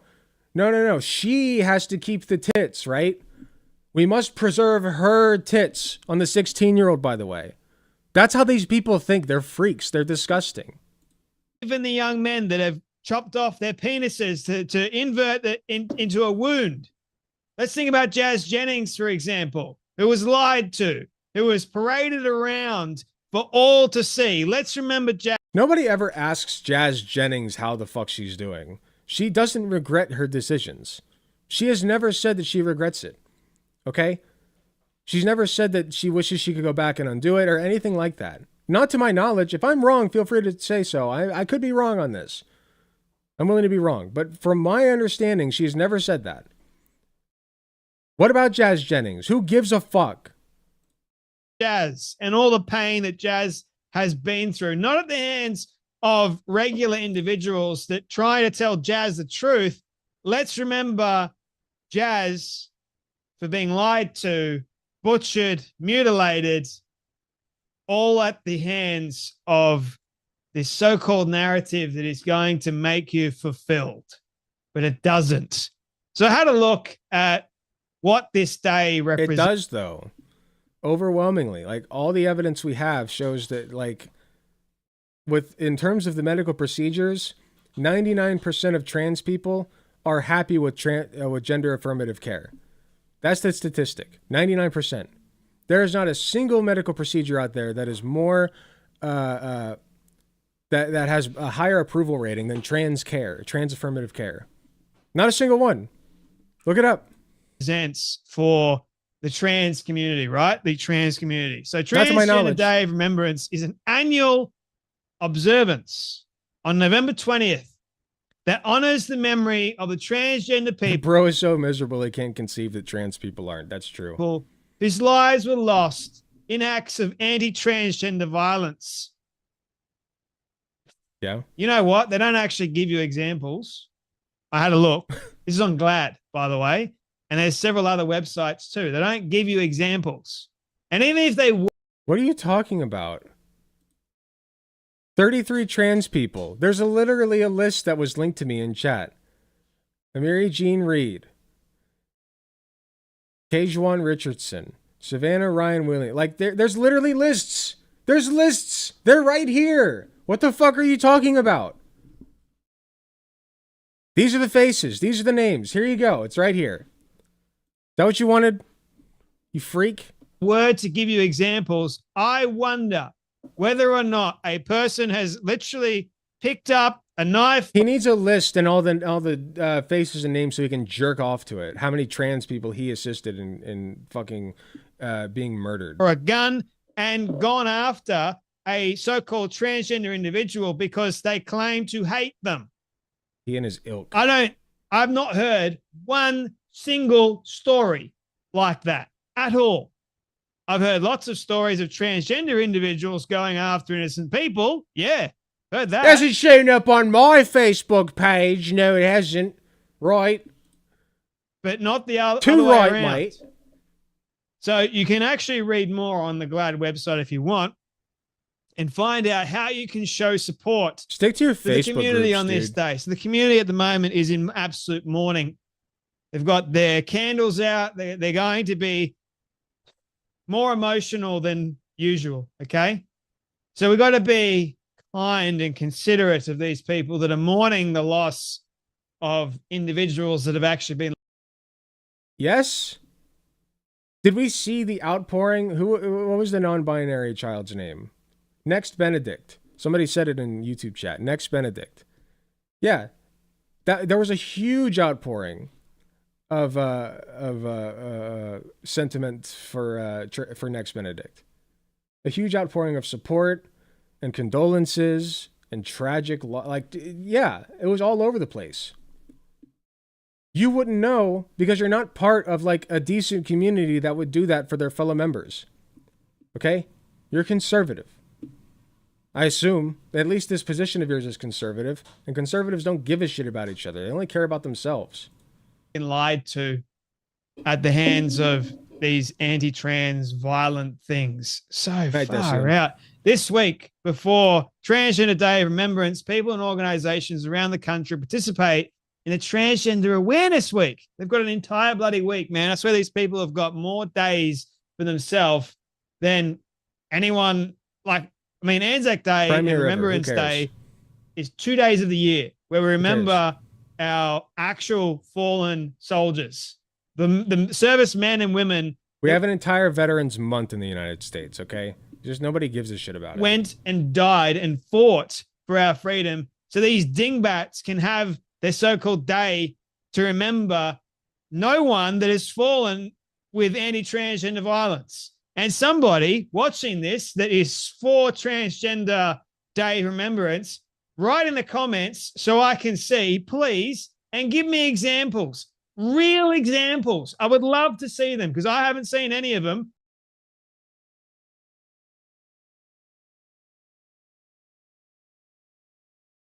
Remembrance, write in the comments so I can see.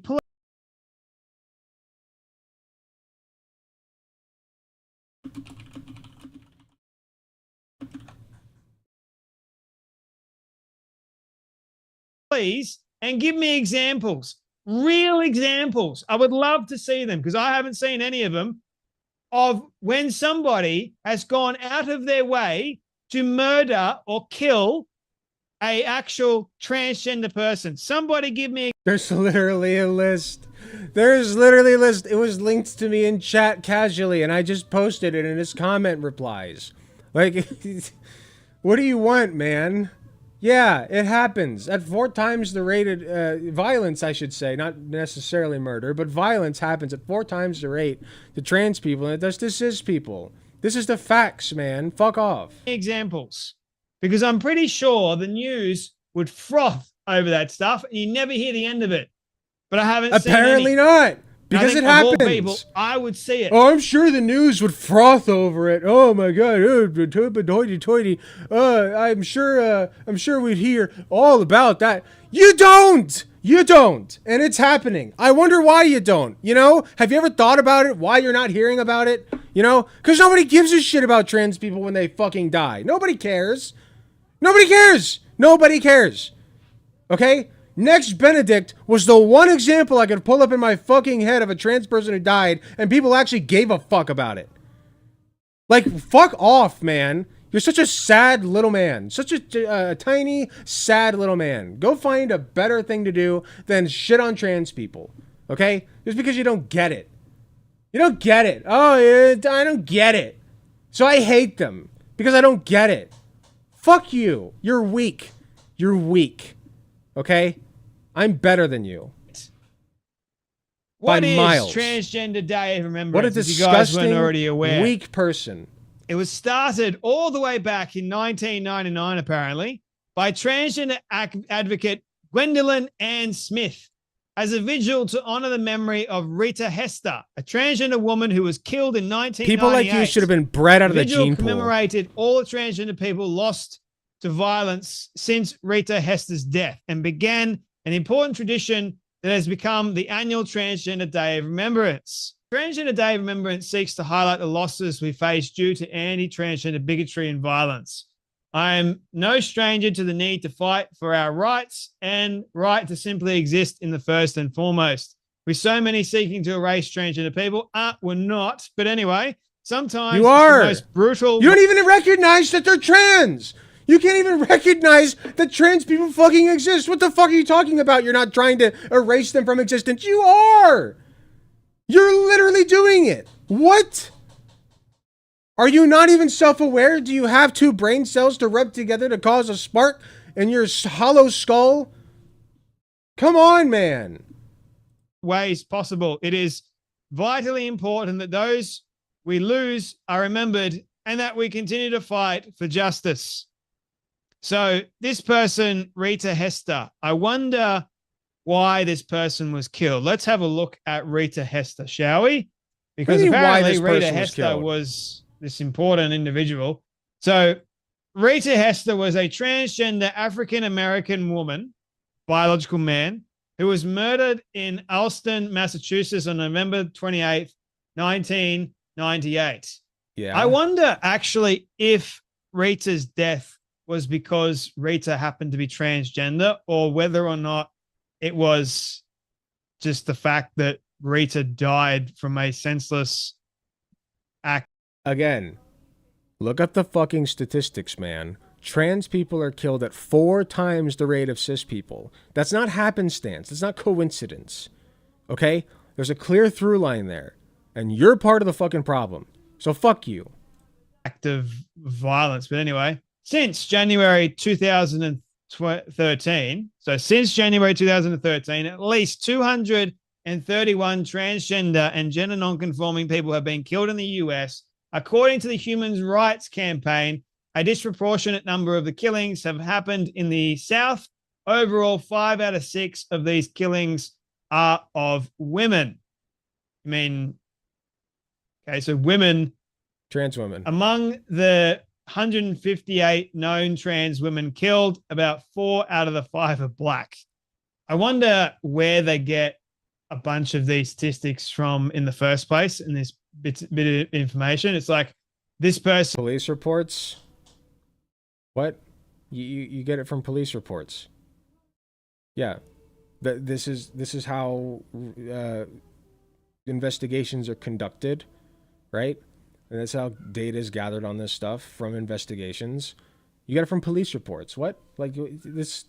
Like, listen, I don't know exactly how the process works, but I know that it's from fucking police reports. When somebody is murdered, that gets documented, and you can collect that data and draw conclusions from it.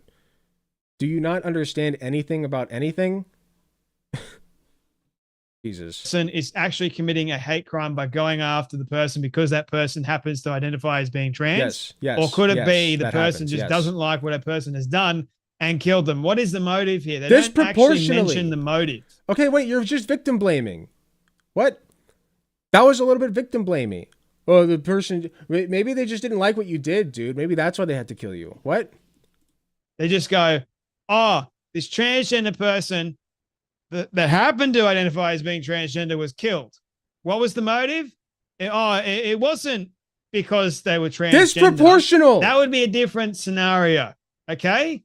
Okay, if you do not recognize that the disproportionality is a result of the person being trans, what you're saying is that trans people are just simply doing things that will lead to them to be more likely to get murdered. Like bad things. Like they deserved it. Like that's literally like the conclusion you're drawing.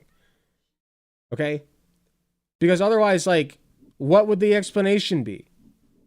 What else is the explanation? They're trans. They get killed at 4 times the rate of cis people. It's probably because they're fucking trans.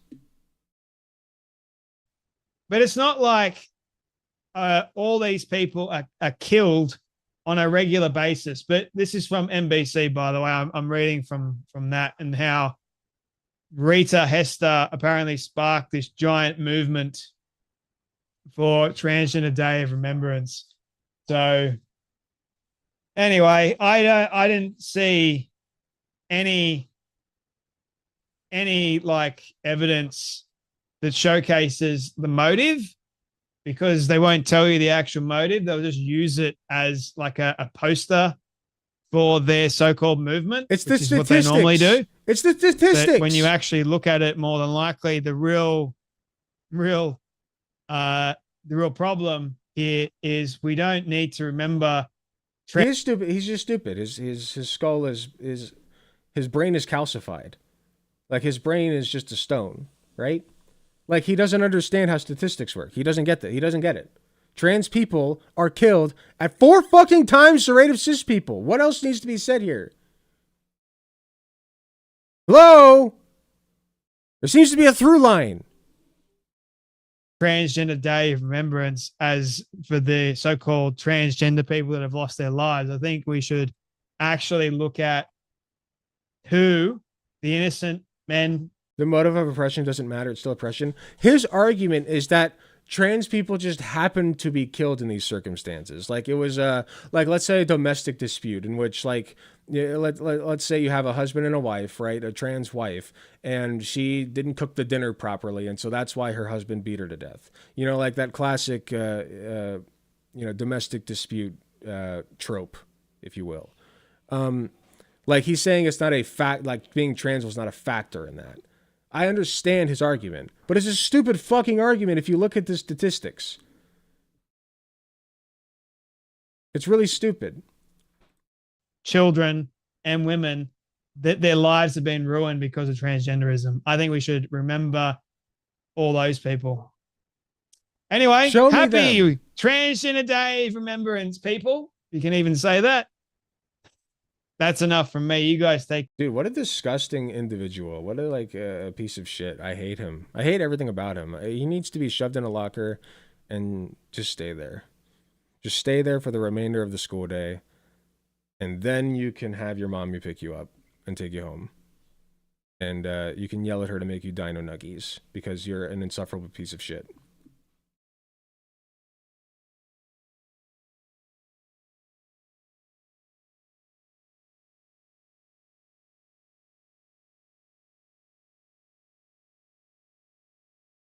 I wonder if I could just pretend there's no reason why this trans woman was murdered. Yeah, exactly. It's like, what are you talking about? The statistics clearly reflect that trans people are being disproportionately murdered. That's just a fact. It's just a fact of the matter.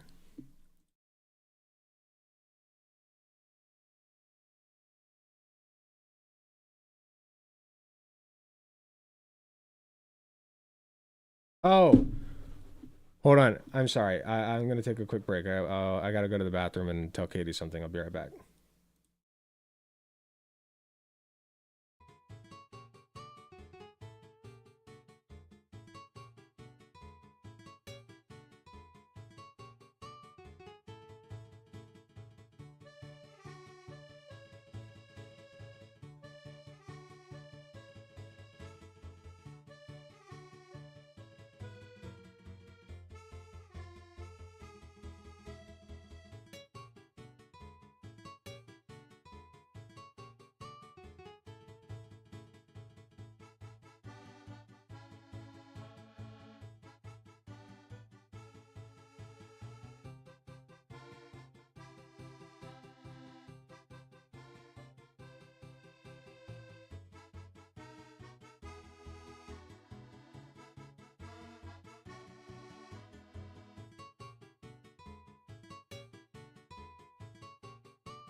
Okay, I'm back.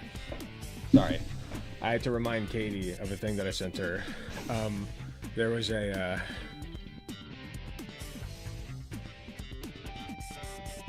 there's a 2025 luck calendar that ranks birth dates from 1 to 365, where 1 is the luckiest for the upcoming year and 365 is the least lucky.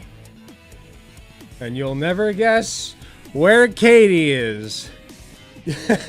She's literally dead last.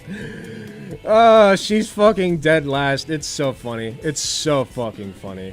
I'm sorry. It's... I had a good laugh at that. I'm sorry, Katie. Not that I'm much better. I'm at 327, so... What's January 27th? I'd have to find it. 127. Here, I'll just link it. I'll just link it.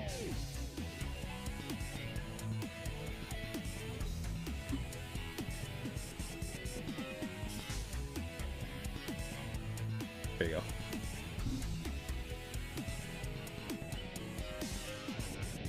But yeah. 627, baby. Dead last. I almost posted my wife is dead last, but then I was like, no, everybody's gonna think when they read the first 4 words that my wife died. I don't want them to think that, because my wife is very much alive. She's making me dinner as we speak, so.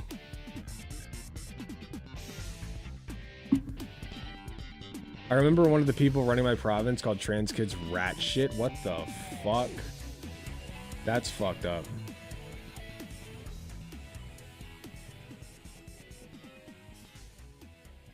Hope everyone's well. I had noticed your sub growth. Congrats. Thank you. I'm very happy.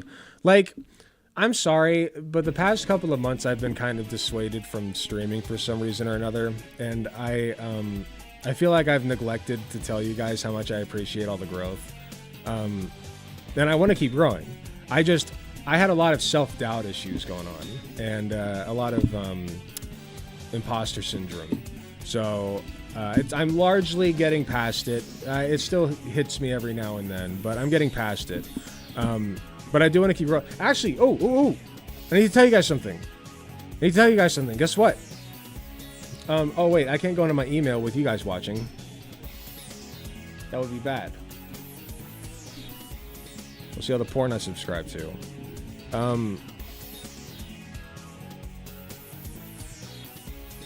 So I got I submitted an application for another Jubilee video. Can you believe it? Another one. This one is progressive versus moderate Democrats, and I got a response. So I need to reply to her email and do a Zoom meeting with her. And if I get the spot, I'm going to be on another Jubilee video.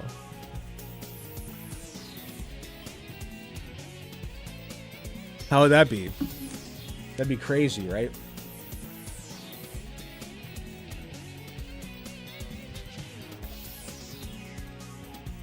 Oh my god. They did trans men versus conservative men, and the fucking thumbnail. In each No. I just need the thumbnail. Oh, come on. It's not showing me the thumbnail. Hold on. in each Let's go to the channel. Still going with You guys have probably seen it already. Where is it?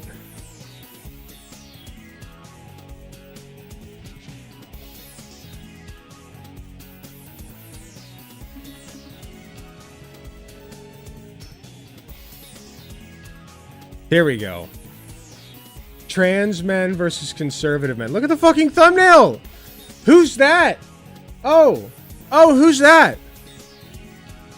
Our best friend, Buck Angel. You know you can be trans and conservative, right? God damn it, I hate Jubilee. Why would I ever sign up to be on another Jubilee? I'm stupid.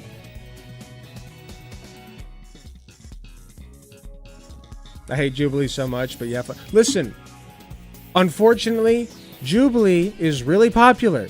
Okay? Lots of people watch it. Lots of people. Millions upon millions every episode. So, you can't knock the formula. It clearly works. And we can use that as a vehicle. Even if they have the ultimate power when it comes to what they edit and how they make people look, Yeah, they have that power, but we need to use the vehicles at our disposal, and one of them happens to be Jubilee. And I think that I could do a very solid job and make a very salient argument about why Democrats need to be more progressive. Does that make sense? I think that I could make a very solid case for that, because if you look at Kamala Harris's campaign and the way that she ran it, first of all, Biden should have stepped aside and just done another fucking primary. It should have just been another primary. Okay, so that's the first mistake, and I largely blame Biden. But let's talk about what Kamala Harris did wrong. Okay, she didn't break from Biden. Biden's approval rating was shit. It was shit. Doesn't matter what he did. Doesn't matter how good it was. Biden's approval rating was dog shit.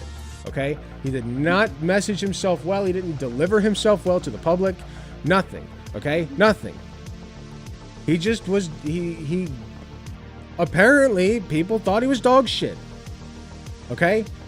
And in a lot of ways, he was. He had great policies here and there, but, largely, yeah, he's just another standard liberal. He's a milquetoast fucking liberal. And people hate that. They want big changes, sweeping changes. They want to know that something's coming.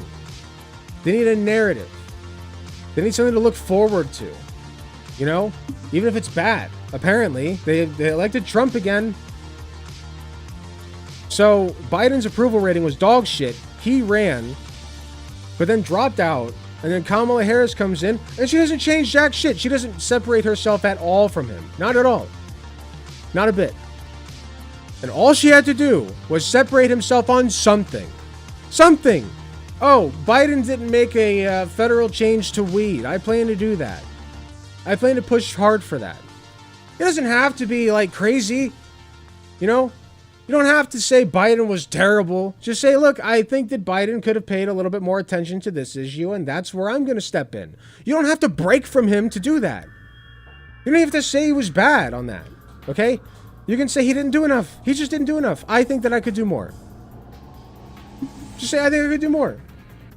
He focused his attention on other areas. I'm going to focus my attention on these areas. It's that simple. And she couldn't even do that. Instead, she had, what's her face? Liz Cheney. Liz fucking Cheney. Who even is Liz Cheney? Most Americans, I bet you, if you asked them who Liz Cheney was, they'd be like, I don't know who the fuck you're talking about, bro. Like, they don't know who Liz Cheney is, first of all. Second of all, people who do know who she is hate her. They don't like her. She's not a likable person, okay? She's not likable. There's no way you can market Liz Cheney in a likable fashion. She's just not a likable person, okay? Nobody likes fucking Liz Cheney. Why the fuck are you going around touting that you're friends with your besties with Liz Cheney? That doesn't make any fucking sense. And you wonder why you lost. You wonder why you lost. Yes, her whole campaign was advertising herself as Biden too. Do I know for a fact that if she had gone more progressive that she would have had a better chance? No, I don't. She could have done worse. I'm not an expert. It could have been worse for her. If she had said, we need a ceasefire immediately in Israel. We're going to stop the weapons going over there, going overseas to them. If she had said, we're going to immediately make weed legal countrywide. Anybody who's in jail for a weed charge is immediately released. Anybody in jail for a drug usage charge, immediately released. We're going to give housing to everybody. We're going to give healthcare to everybody. Just the works, right? Just the works. Thank you so much. Thank you. Just give them the works. Give them the riz, right? Just lay it on thick. Take a chance. Take a chance. Do I know that it would have helped? No. It could have made her do 1,000 times worse. But you know what? They lost. I guess in retrospect, it's easier for me to sit here and say this. Because at the time, I was like, maybe she's doing the right thing, you know, by appealing to a more right-wing audience, but a more moderate audience, I should say. You know, I thought maybe she's doing the right thing here. I don't know. But clearly, it didn't work well enough. So, I would love to see in the future Democrats try to push for more sweeping, radical changes in a progressive direction. Because that's what conservatives promise, is they promise radical change. Not good change, mind you, but they promise radical change. They're going to drain the swamp. They're going to build the wall. They're going to get all the fucking migrants out. They're going to take away your health care and Social Security. You know what? It ain't good, but at least it's different. My life already sucks. You know? That's the average American voter. They're dumbasses. They're dipshits. Okay? So you need to appeal to them with language that they understand. Sweeping change. That's my primary case. And I think I would do a good job on the Jubilee panel, was my entire point of bringing this up.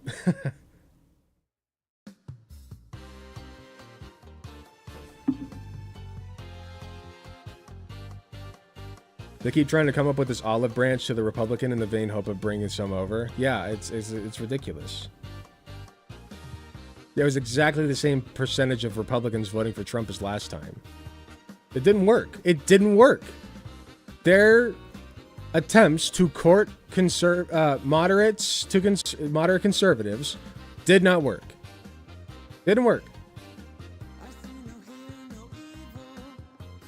359th. Oof, that sucks, Pastel. Make sure you go in there right after a workout. I do plan. I went to work out today. I didn't do a whole lot. I jogged for 5 minutes on the elliptical. I did some stretches. I did my squats. I did my shoulder presses, and that was it. I went home. It took about 45 minutes. It wasn't a whole lot, but I did something. I need to get back into the gym, make that a regular habit, build up my exercise routine, because I really do want to look jacked when I go there. It's filming January 12th, I think. So I want to make sure that I look nice and jacked for it. If I get the position. I might not.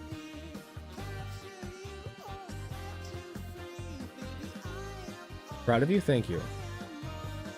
I don't know for sure if I'm going to do it or not yet. But I will say, listen, hey. I'm not incredibly proud of my first performance on there. Like, I think I did well for the most part, but there were just some parts that were cringe, some parts that I just got flat out wrong, like saying that Donald Trump's not racist. I don't know why the fuck I did that. I just wanted attention. But that's the thing. I went there for attention, and I got it. Okay? I outshined Destiny. Nobody was talking about fucking Destiny there. They were all talking about me. Okay? You can say I was a fool, you can say I was a clown, whatever, but they were talking about me, okay? So, I know what to, they might want me back. Because I know what to bring to the table. I know what they want. They want the juice. I know how to, if there's one thing I know how to do, it's provide the juice. I can give you as much juice as you want. Then you can be the left's Joe Rogan. Exactly.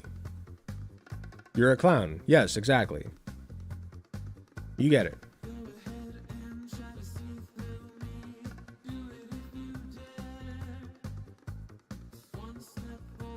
I'm a little excited about it, though.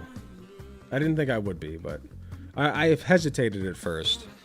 Just because I know, like, I don't know. My last appearance was, like, okay, but there were just things that I wish... I'm a perfectionist, and I just wish I would have done some things differently.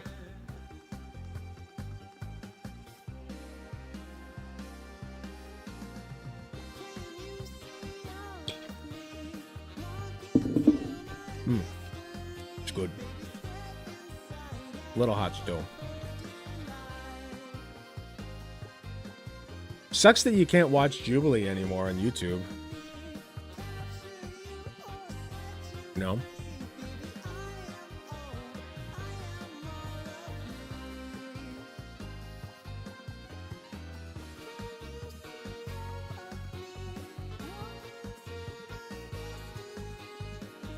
I think you can, but like they'll try to give you limited ad revenue and they'll cut off streams for it. Like they literally cut off streams if you try to watch Jubilee content. So I can't really do it on stream, which is very unfortunate. When I do the review of it, I guess I'm gonna have to record it. But oh, I know what I can do. We can record it, but I'll be doing it on Discord, so you guys can watch me do it on Discord. That's what I'll do. If, again, I get it. If I get it. No guarantee yet. Even if you were in the episode. Unfortunately, that's how it works. They own your ass. They own that part of you. You know, those 3 hours that I sat there, they own that. So yeah, I have no rights over it. If they want to take it down, they can take it down.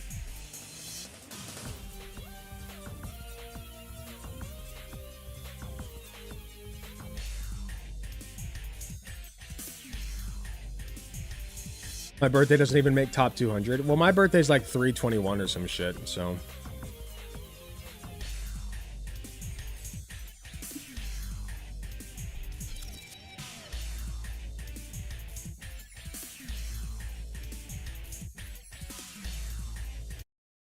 Okay.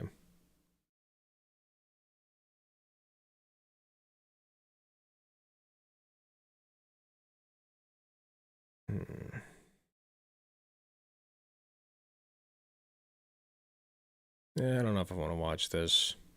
This clownfish TV is so fucking boring. I feel like I'm just gonna get through like 5 minutes of it, not even, and just be like, I can't watch any more of this. Maybe I'll save it for another time.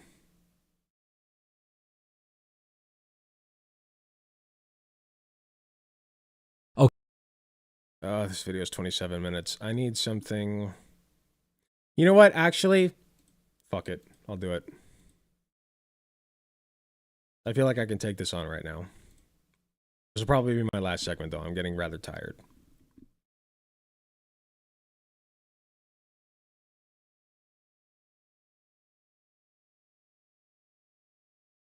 Excuse me.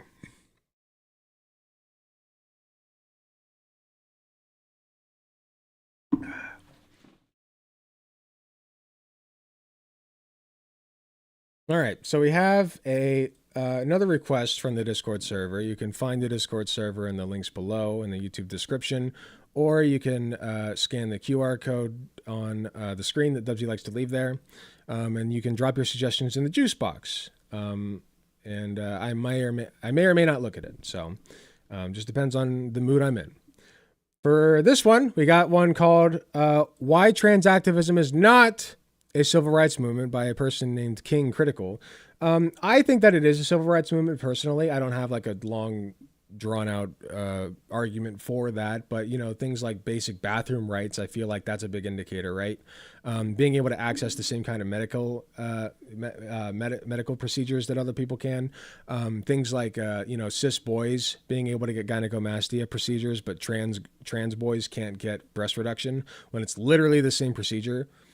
Just based on whether you're cis or trans, things like that, you know, like just stuff that most people can do, cis people, but trans people simply can't. They just can't do it as easily.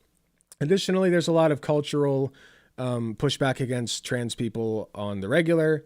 So, you know, it just, it's not great. It's not great for trans people out there. And if you're trans, you know exactly what I'm talking about. Dubsy's going to cut this out, but I'll be right back because I have to go to the bathroom, I just realized. And when I get back, we're going to watch Why Trans Activism Is Not a Civil Rights Movement. I'll be right back.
Okay. I'm back. Bro, how's your prostate doing? You piss like a lot? I know I piss a lot. Okay? I'm a pissy boy. All right? It's just how it is. I do a lot of pissing. Anyway. Okay, so this video is going to start off with a brief autobiographical ramble. If you're a fan of the channel, this is probably worth listening to. If you are new here and you have no idea who I am, you probably won't care about any of this. So I would recommend using the chapters in the timeline to skip ahead. Recently, I decided to start reading some of the books behind me. I mean, to be fair, I've actually read most of these books, but I haven't read any of these books here, and those are the books that are specifically relevant to trans identity. Thing is, for as long as I've been interested in trans identity, I've been making YouTube videos about it, and I've thought to myself, what's the point in spending 8 hours reading a book on my own when I could spend 8 hours making a YouTube video that people would watch and would grow my channel. However, I've always aspired to get to a point where I'm happy enough with my YouTube presence that I can do some reading in the background as well as making YouTube videos, and I recently decided that time should be now. This is partially thanks to the wonderful people who give on Patreon. Okay, he's right. I don't care about this. Full credit where it's due, this video is heavily inspired by the behind-the-scenes chapter of Helen Joyce's book Trans. I'm going to be presenting the points in my own way and adding, obviously... That was concern, not criticism. I think I'm fine. I just... I just have a lot of fluid flowing through me, you know? But I think I'm doing fine. Fix them eyebrows? Oh, him? Or me? Because sometimes my eyebrows get messed up. my own points to it, but I'm going to have to relay Helen Joyce's central argument because my points are building off of her argument, and I'm not going to explicitly say I don't know who Helen Joy is. This is taken from Helen Joyce. Sounds turfy. But just know that a substantial proportion of this video is building off of Helen Joyce's book, and I would absolutely recommend that you check it out. Most civil rights movements have progressed quite slowly, right? I mean, just to take 5 examples, you'd have the abolition of slavery, the fight for the votes for working men, the fights for women's suffrage, African American civil rights in the US, and of course equal rights for gays and lesbians. And those are 5 different civil rights movements that are from various points in history, from obviously the early 19th century, the mid 19th century, the early 20th century, the mid 20th century, and the early 21st century. Although, of course, that's a bit inaccurate because while I'm being very broad with my description of when those civil rights movements occurred, I'm also being a bit too specific because those fights existed outside of the times I'm explaining. Obviously, if you take just the example of the abolition of slavery, the most important country in the world abolished slavery in the early 19th century, but the fight to abolish it had first really started in the 17th century when Europeans first really encountered it, and then it began to pick up steam in the 18th century. This is very long-winded. And of course, even after it was abolished, you still had countries like the United States, which didn't abolish slavery until 1865, and slavery still now exists in many countries unchecked, and I think they say there are more slaves now than there have ever been before. So the fight is still ongoing in that regard. Helen Joyce is a TERF from Ireland. Got it. I knew it. I fucking called it, dude. Helen Joyce, TERF-ass name. Sorry, that is a TERF-ass name. I could go through all 5 of the civil rights movements I just mentioned and make this point for all of them. For all of them, there were the early pioneers, then the movement started to pick up steam, then it had the Where's he going with this? Lots of Get on with it! And it achieved a lot of things, but there was still afterwards some mopping up of issues that hadn't quite been solved. However, just because there's this very broad period of time it happened, I don't want that to take focus away from the fact there was also a specific peak time, like I say, and even that peak time still took, often, usually, several decades from the peak really starting. My peak time is now, because we're peaking as a YouTube channel. To the peak finishing with all of the big successes. Trans activism, on the other hand, has progressed incredibly quickly, suspiciously so, when trans... I disagree. Hasn't trans activism been going on as long as gay rights activism? Like they're very closely intertwined, you know, because they're both about like gender, right? With trans people, it's about gender identity. With gay people, it's about which gender you're dating. But they both have to do with gender. So like, and they're intimately related for a variety of reasons. That's one of them. Yeah, for almost a century. Like, there's trans people that go way back into like the 1800s. There's trans people all throughout history, but like prominent trans people, like you can look up names as far back as like the 1800s who are fighting for the rights of trans people. Trans That's activists just not true. first decided that they wanted sex reassignment surgery. They got it almost immediately in the 1940s. Really? Wait, is this true? I don't know the truth. I mean, it could be the fact that, like, you know, the medical community was already, which, by the way, like, I should point out that trans issues are unique in the fact that there is a medical component involved. And so, like, you don't really need, like, a medical procedure for black people, like in the same way that you want for trans people. What they needed was abolition of slavery. So it's got some differences. But, you know, the medical community has historically been more progressive than large swaths of the other communities, right? So I guess I would believe that, right? Like, as soon as they figured out how to do it, they started doing it. I don't think that's inaccurate. I don't know. I'll take him at his word. 40s, when they first decided that they wanted to invent a legal But by the way, right now they're literally trying to take that right away. So if this is your argument that, like, that is a civil right of trans people, well, right now there are fights to take it away. So it is a civil rights movement then. fiction for post-op transsexuals, they got it almost immediately in the 2000s, when they decided that actually trans identity shouldn't have anything to do with surgery and should just be something that you opt into completely based on self-identity. They got that almost immediately in the 2010s. That last point makes this even more bizarre. Gay people having equal rights to be in relationships with each other and to even get married to each other didn't affect straight people at all. We weren't being forced to participate in gay relationships. And while there were a few wedding cake bakers who felt like there was an imposition on them, for the vast majority of society... Wait, that's straight people feeling like they're forced. That's literally straight people feeling like they're being forced into accepting this. Straight people talk about this all the time, how they feel like they're forced into accepting gay people. They feel like it's an infringement on their religion. They feel like gay people shouldn't be allowed to get married. You know, like, there's a reason that they pushed back against it for so long and so hard. What are you talking about? Straight people, like, will, like, constantly complain about how they feel like they're being forced to participate in, like, the gay cult or whatever. So this is just wrong.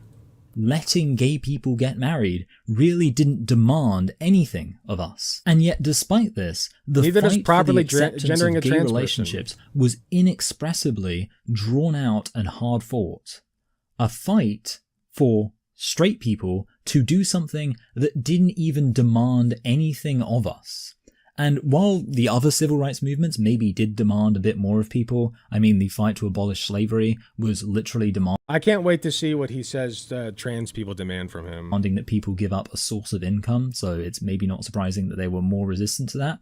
With all of these cases, it's been pretty clear that not much was actually being asked from the victims of oppression, Says you. of the beneficiaries Says of you. that oppression. However, what are trans activists asking of people? Well, A lot of conservatives they're would asking for disagree with women you, my to friend. accept male sex criminals in women's prisons and losing to biological Where do cis women go when they commit a sex offense against other women? Where do cis women go? Do they go to their own little jail full of sex offenders? No, they go to the women's fucking prison. Okay? So if a trans person commits a sex crime, they will also go to that prison. I'm in favor of having separate prisons for sex offenders. I'm in favor of that. Yeah, or at least separate wings in the prison. Yeah, I'm in favor of that. Because you have people who are clearly not well enough to control their sexual urges or something, you know? So yeah, keep them away from the other prisoners. But don't do it based on gender or sex. Do it based on whether or not they're a fucking rapist. males in sports that have a natural It physical just seems advantage. logical to me. They're asking for gay people to accept. If it's called women's sports, that includes trans women. It includes black women. It includes Asian women. It includes tall women, short women, women with big feet and small feet. I don't know why feet came to my mind. I'm not a foot fetishist. Stop saying that I am. Don't say that. But Women come in all shapes, sizes, and forms, okay? Like, there are some women with big titties and small titties, you know? And then there's cis and trans women. Okay? But they're all women. That they are genital fetishists. They're asking for detrans people to accept that they would just need to be silent and not rock the boat or discredit the trans movement. No, by the way, I want to go back. Nobody's calling gay people fucking genital fetishists, okay? If you have a genital preference, that's not a fetish. How do you have what's a genital fetishist? Genitals are just a part of sex. You don't say a boob fetishist, you just say you're a boob guy. A fetish implies that it's something usually inanimate or some kind of concept that's not typically sexual, like inflation, right? Or feet, right? Like, that's a fetish. Fuck a genital fetishist is. Okay. You made that up. They're asking for detrans people to accept that they would just need to be silent and not rock the boat or discredit. Most detransitioners, by the way, are in favor of, like, I shouldn't say that. From what I've seen, there are plenty of detransitioners who are in favor of trans care. Okay? From what I've seen, there are plenty of detransitioners out there who are in support of trans care, who want trans people to get the help they need, who are trans allies. Okay? And almost every detransitioner I see, which is not many, mind you, is on a right-wing tour around the country talking about how they were mutilated or whatever the fuck, when they weren't. Everything that happened to them was consensual, okay? Like, it was all consenting. It was all within the medical procedure, like the regular medical procedure for somebody who is trying to switch their gender or sex. And they consented. And they're not happy with the results. And sometimes that happens, and that sucks, okay? It sucks. But 99% of people are very happy with their care when they're trans. Why would you take that away from them? That's stupid. Credit the trans movement, and what they're asking of everybody, myself included, is that we all participate in agreeing with trans-identified people that their identities are valid, meaning that the categories of man and woman literally have nothing to do with biological sex, and any biological male who claims to be a woman. They're related, but only because through societal circumstances. Chasers of genital fetishists? I guess I can see that. But that's a very specific genital fetish. Like, you have to qualify that by saying they're a chaser. You know what I mean? They're a fetishist for somebody who was born... They're a fetishist for somebody who was born one sex, but like assigned one gender but switched genders. I feel like it's just more specific than that.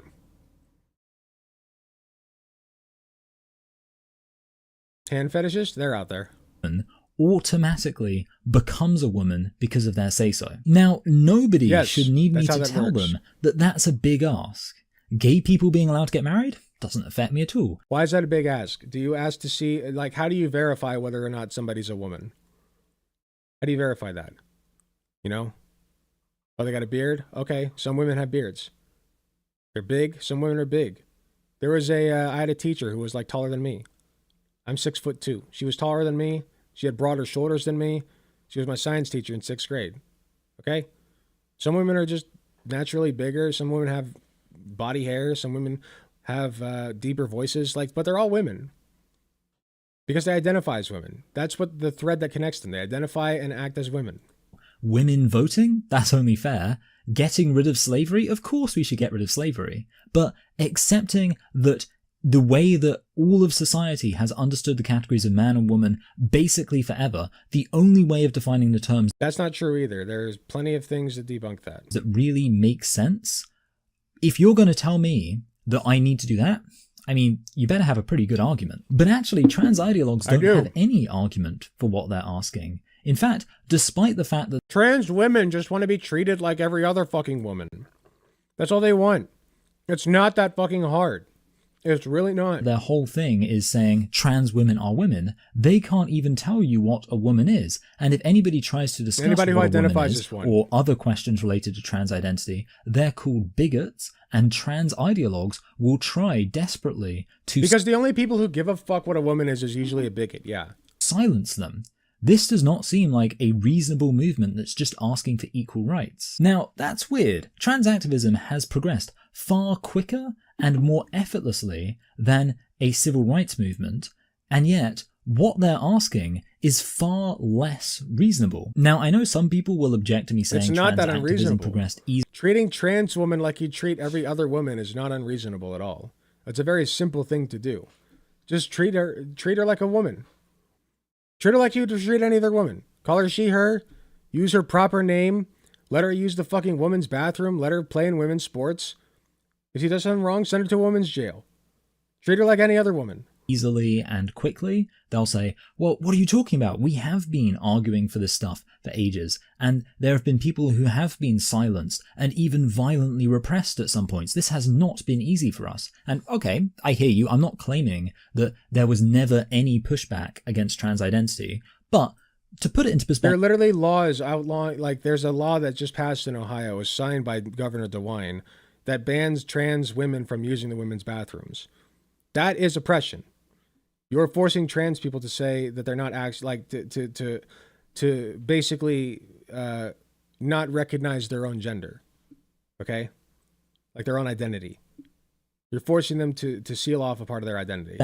You're calling them not real women. An example. The country of Ireland held referendums to legalize abortion and same-sex marriage. The fact these two things weren't already legal in Ireland placed Ireland at odds with much of the rest of the developed Western world.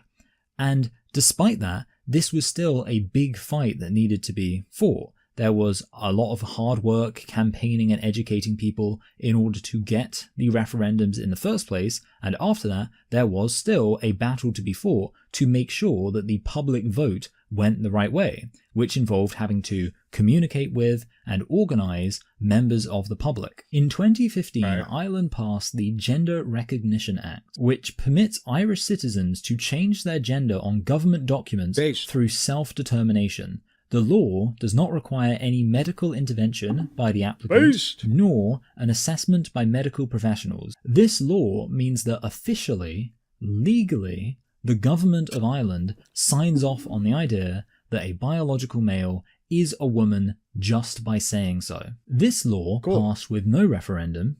Nobody voted for it. There wasn't a massive campaign about it. The law... Okay, well, if you don't have a referendum for something, then it's not really a legal rights or a civil rights movement, right? Like, what is this? What is this checklist you're going off of, buddy? Like, what are you talking about? What are you talking about? Like, yeah, sometimes civil rights movements look different in some ways. So what? There are a lot of things that trans people are simply not allowed to do, and they're constantly fighting for rights, okay? Constantly. You just want the right to do the same thing that cis people do. That's it. Only has a one-paragraph summary on Wikipedia from which I got my description. If I want to go and get testosterone, guess what I got to do? Make a doctor's appointment, get a lab draw, and then get my prescription and go pick it up. That's it. That's all I got to do. Guess what a fucking trans man has to do? Most of the time, he's got to go through fucking months of therapy just to make sure that, like, this is what he wants or whatever the fuck. Like, it's stupid. It's just stupid. He should be able to do the same shit I do. Doctor's appointment, check your T levels, get your prescription. And that's it. If I can do it, a trans man should be allowed to do it as well. Or a cis woman. Fuck, if a cis woman wants testosterone too, whatever. Who cares? As long as it's safe, yeah, give them the prescription. That's what they want. Who cares? Description of what the law allows for. Do you think most people agree with that? Do you think most people would agree with it when they consider what it actually means? Where should a male sex criminal who identifies as a woman be kept in prison? The women's where should a woman be kept if not in a woman's prison with other women? I'm not going to overburden this video with polls. If you want to see some polls, I'd recommend checking out my aforementioned source for this wider video. Where do we put women sex offenders who abuse other women? Where do we put them? Do you put them in the men's prison? If you don't put them in the men's prison, then you're a hypocrite. Because that's where you should put them, according to you. But what most polls find is that people generally support trans activism and the trans rights slogans when they're just slogans without any substance to them, like trans women are women or because people are trans stupid. rights now. However, once it's more specifically explained to them what these slogans actually mean, support tends to decrease and even drop off precipitously. I mean, that's not how it is with gay marriage. If someone That's because we live in a gender-pilled society, and it doesn't weigh in my mind whether or not something is objectively correct or not. explained gay marriage in more detail, it sounds better. So you're saying two men who love each other should be able to come together and commit to spending the rest of their lives together in a monogamous, faithful relationship? That's what Even though they can't have kids, even though they're going to get tax breaks to take away from your personal income, right? Or no, that's not how that works. Sorry. They're not going to have to pay as many taxes as single people. Yeah, that's better. Even though they're having gay sex instead of straight sex, like, yeah. People get up in a hissy about it, just like they do for trans people. Happens all the time. what gay marriage is, that's what marriage equality should be. And if you explain to people that that is what they're signing off on, that only makes it sound better. It's only going to heighten the support of someone who supports gay marriage. But what about, okay, so you're saying trans women are women. You think... Okay, so if the public doesn't support it, hey guys, I have news for you. If the public doesn't support something, can you really call it a civil rights movement if the public doesn't support what you're getting at? You know?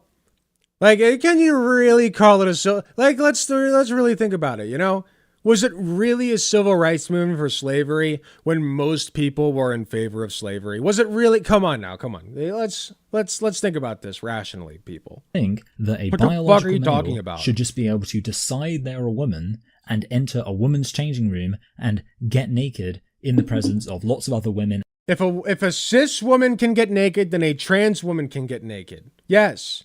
Okay? Yes. Yes. Yes. If you are consenting to seeing naked people, you are consenting to seeing naked people. Okay? Yes, that's how that works. If you are in a public area and that public area is designed for people to be in the nude, you will see all kinds of shit. You're going to see fat rolls. You're going to see moles. You're going to see pubic hair. You're going to see all kinds of shit. Okay? Scars. Deformities. You don't know what you're going to see. It doesn't matter. Enlarged clitoris. You know? What if somebody mistakes that for a penis and then you kick a cis woman out of the fucking bathroom? That can happen. Okay? But it won't happen if women can just use the fucking changing room like every other woman. If trans women can just use the same changing room. Just let them use it. And even young girls. When you explain to people that's what they're supporting when they say trans women are women, unsurprisingly, the polls say they don't support it. So And another thing, if you don't want your kids to be around naked adults, which you shouldn't, then don't bring them in a place where naked adults will be. Sorry, I'm still eating. activists are pushing an idea that most people wouldn't support. Most people haven't even been informed about what's going on, and it's never been put to a public vote. And somehow they've managed to push this through virtually unopposed. That's strange and suspicious and significantly radically different from an actual civil rights movement. I remember hearing that Helen Joyce's book parroted anti-Semitic conspiracy theories, and having read the book, I discovered, shockingly, that's not true. It mentions a handful of billionaires who've funded trans activism. I guess they're I've never been in a public changing room. That shit terrifies me to the bone. Yeah, most people don't even want to be around naked people. So like, yeah. I just like, if it's me, like I'd rather just be naked in private, you know? they're Jewish, I wouldn't know. The book doesn't mention it. And Alright, I gotta go back. conspiracy theories. And having read the book, I discovered, shockingly, that's not true. It mentions a handful of billionaires who've funded trans activism. I guess they're Jewish, I wouldn't know. The book Yeah, because there's a conspiracy theory that billionaires like George Soros are pushing trans activism to like weaken the populace or some shit. Like that's a real Nazi conspiracy theory. Yeah, George, I would love to hear it. Actually, what's your name again? A very turf name. Somebody in the chat said it.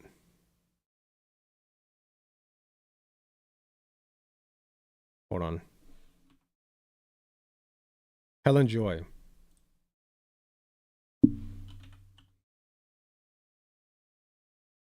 Not Helen Joyce. Hold on.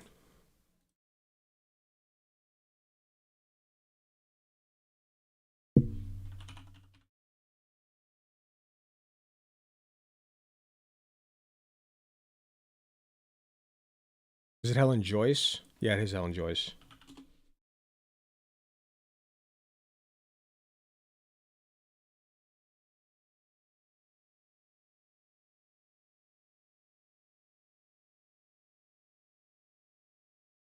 Here we go. From the Wikipedia page. Aaron Rabinowitz, writing for The Skeptic, criticized Joyce for repeating activist Jennifer Bilek's claims that a cabal of Jewish billionaires fund the transgender rights movement through contributions to organizations such as Planned Parenthood and the American Civil Liberties Union. Joyce published rebuttal to these allegations, writing that she had been, quote, subjected to a smear campaign because that's what happens to anyone who publicly dissents from gender identity idea. Oh, you say that my accusations that a Jewish cabal is pushing transgenderism is some kind of Nazi dog whistle, I dare say. Excuse you. Excuse you, sir, or madam, or other. Except not other, because I'm a transphobe, so I don't recognize non-binary people most likely. Even though for some reason they're non-binary transphobes, and I don't understand that shit at all. But that's a whole tangent. The notion that what makes you a man or a woman isn't your immutable biology. It's not! It's not! Sex and gender are separate. She rejected accusations of anti-Semitism, saying, I didn't deliberately listen, I didn't do it on purpose. Okay, it was just happenstance. I was on 4chan, you know? And some anon decided to drop those 3 names. And I'm like, you know what? That sounds legit. I'm going to use those 3 names in my book. That's how it happened. What, I can't browse poll? So fucking stupid. It never occurred to me to think about the religions. 2 out of the 3, it turns out, are indeed Jewish. So that is not something I mentioned in my book because it is utterly irrelevant. Joyce denied plagiarism. She has something she had to do. Denounced Bilek for anti-Semitism and reiterated the thesis of her book. She also corrected a claim about a donation made by the Open Society Foundation. The donation was to a similarly named group, which also advocated for gender self-identification.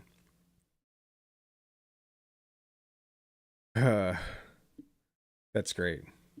Anti-Semitic conspiracy theories. Not anti-Semitic, though. And having read the book, I Definitely discovered, shockingly, that's not true.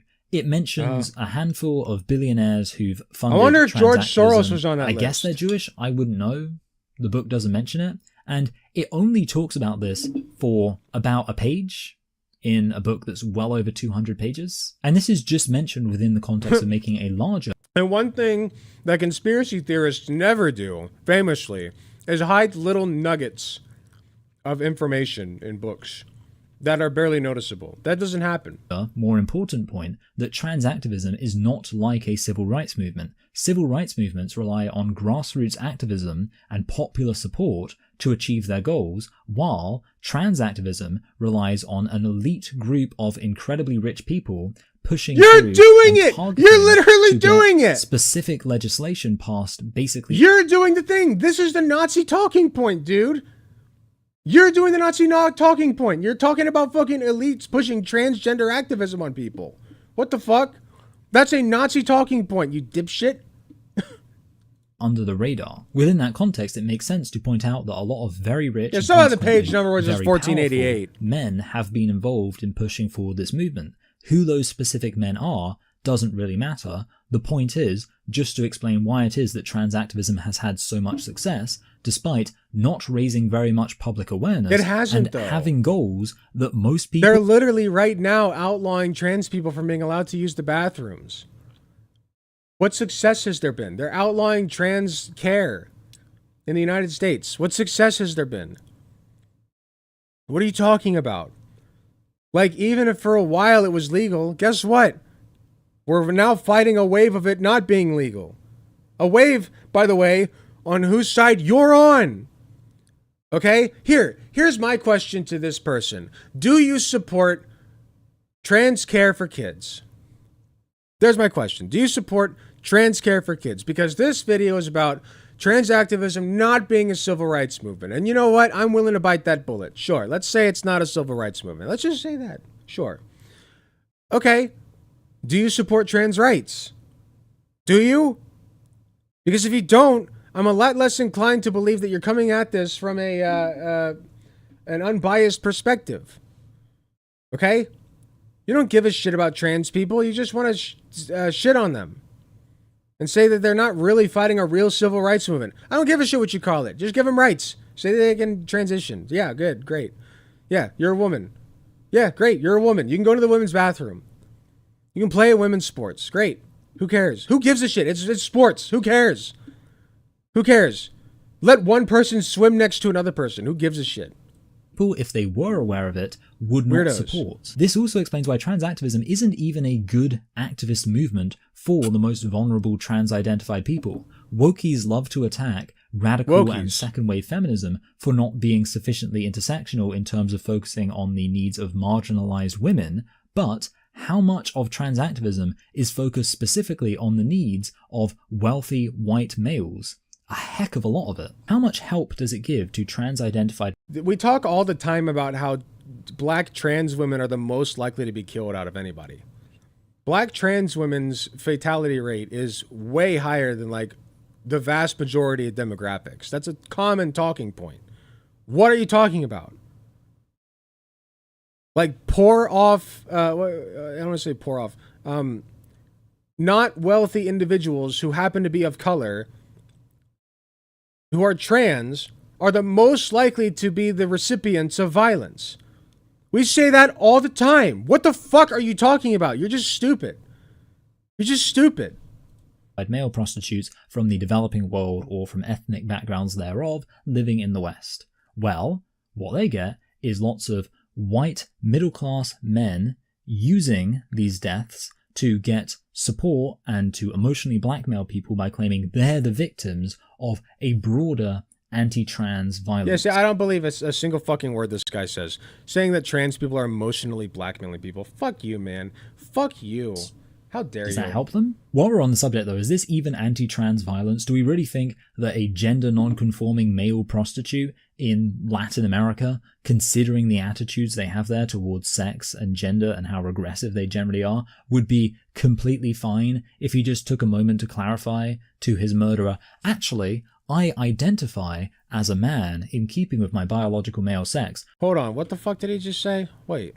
You think that does that help them? Victims of a broader anti-trans violence. But they are. Does that help them? While we're on the subject though, is this even anti-trans violence? Do we really think that a gender non-conforming male prostitute in Latin America, considering the attitudes they have there towards sex and gender and how regressive they generally are, would be completely fine if he just took a moment to clarify to his murderer, actually, I identify as a man in keeping with my biological male sex, so I'm technically not trans.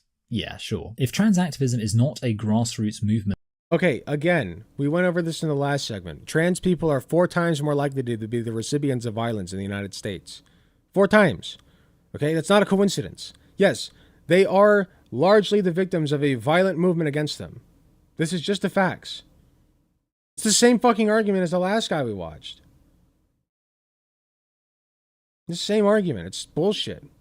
Look at the stats, dude. That actually wants to help the most vulnerable people, but is instead a movement funded by and for the benefit of a wealthy group of elite men. Nazi. Then that's what we a should Nazi expect to talking see point. Is that it would mostly focus on things You're like doing Nazi rhetoric. biological males being able to enter women's spaces without issues. And it turns out that's what they focused on, and that is indeed where they've achieved most of their success. Also, you know who else loves trans activism? Corporations. Why?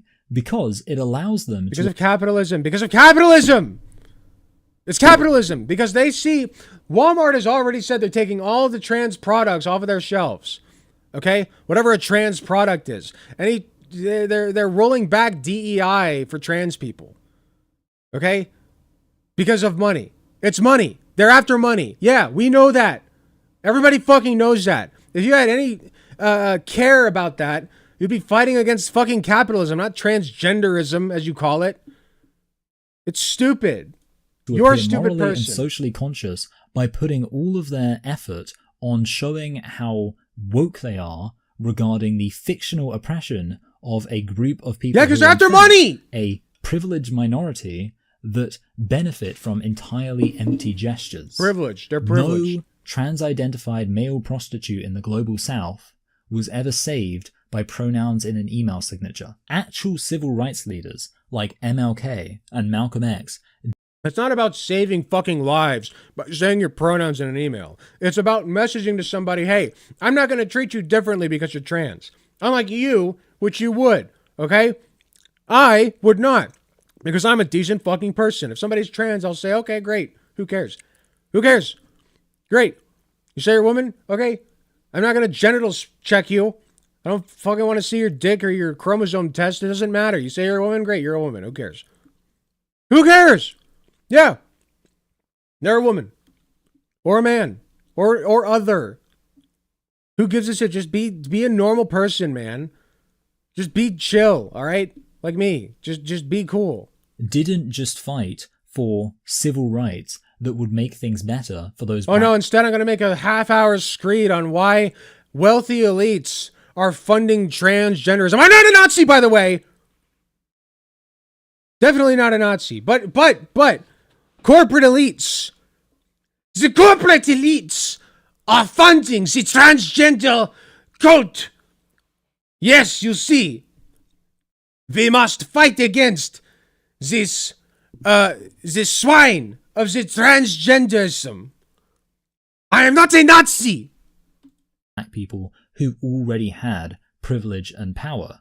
They fought for equal rights for everybody from the top to the bottom of the social hierarchy. And this was not something the establishment loved. That's why the establishment had them murdered. All civil rights movements have been about increased visibility and winning public support. To a significant extent, civil rights movements are about educating the public so that there is so much public support. Dude, there's so much education that goes into trans acceptance. There's so much education because there's so much to be undone by our school system and by society. Because we learn that gender and sex are interchangeable concepts when they're not. Sex is a biological, science-based state of being, right?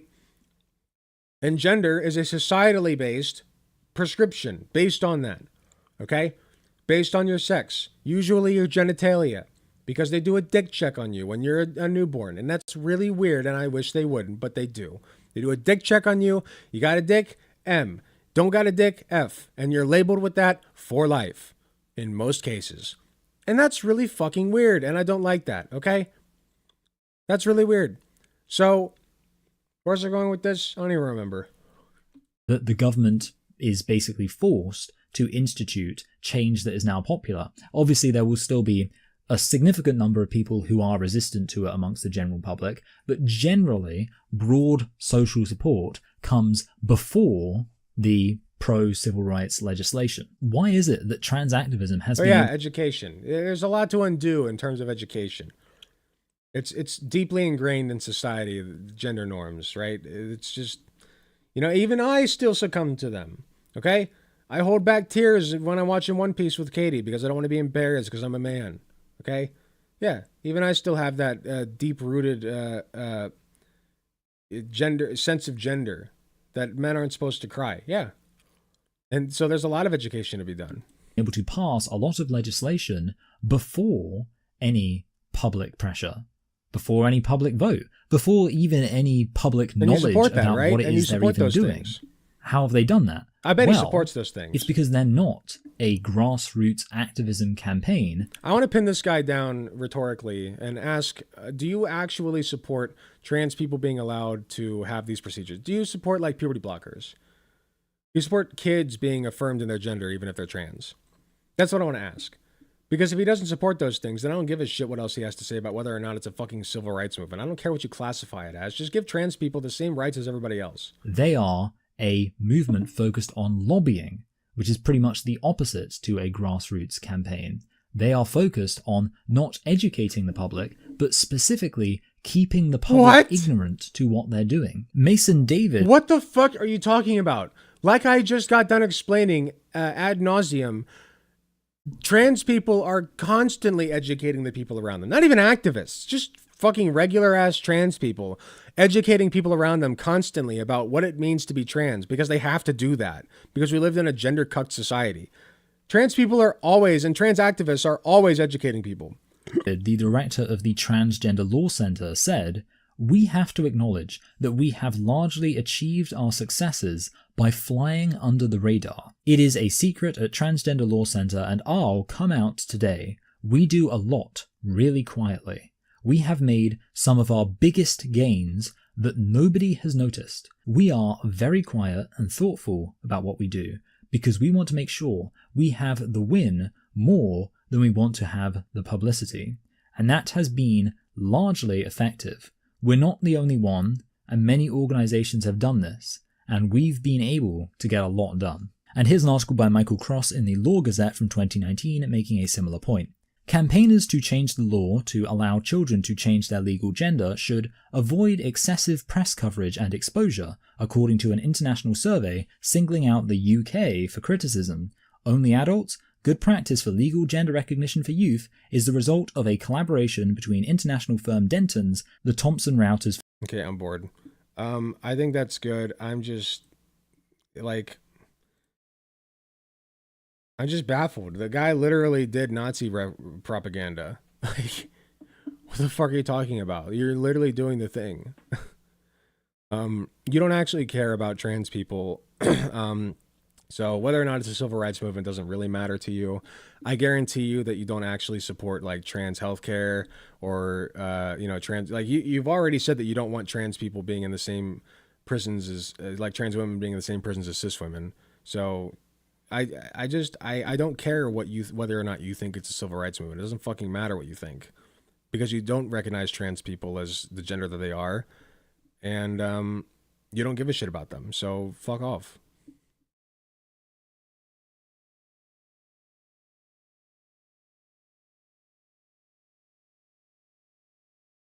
The streamer know it's Tuesday. It is Tuesday, bruv.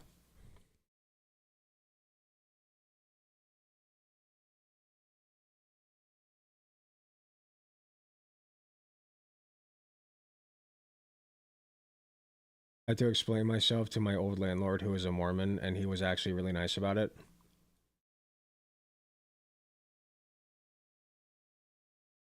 Well, that's pretty good. That's pretty cool.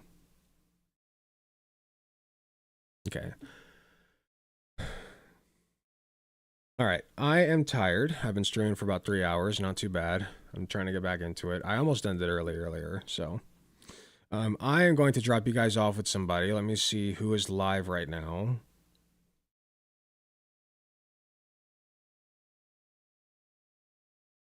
Wednesday for me. Okay. Well, I live in America, the only country that matters, so.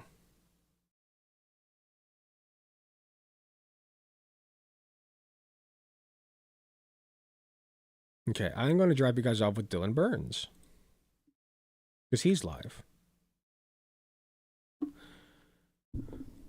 Good stream, though. I miss streaming. I've, like I said, I've been dealing with some self-doubts, but I'm getting better, so. I appreciate you guys being patient. I appreciate all the support. You guys are awesome. Love you all. Yeah, I wish that I had started a little earlier, but I did not budget my time well today, so I would have gone longer, but you know, it is what it is. So anyway, I hope you guys have a great rest of your night. I will be back on Friday. Oh, wait. I have a debate on Friday. I set up a debate with somebody who does not like me and says that I'm hurting. It's a trans person who says I'm hurting the trans community. So look forward to that. That'll be interesting. And I still got to get that other debate uploaded, which I will. I promise I will. So look forward to that. And yeah, lots of debates coming forward. I also got to get back into contact with Brad Palumbo because I still got to do a debate with him. So yeah, lots of fun. Lots of fun. Are they another troll? No, it's like a content creator. I know who it is. I forget her name, but I won't say it right now. It's a content creator who thinks, like a smaller content creator who thinks I'm not doing very good things for the trans community. So, you know, I'm willing to hear them out. Anyway, have a great night, everybody. You're going to Dylan Burns. Oh, wait, I got to change the thing on my YouTube thing. Hold on.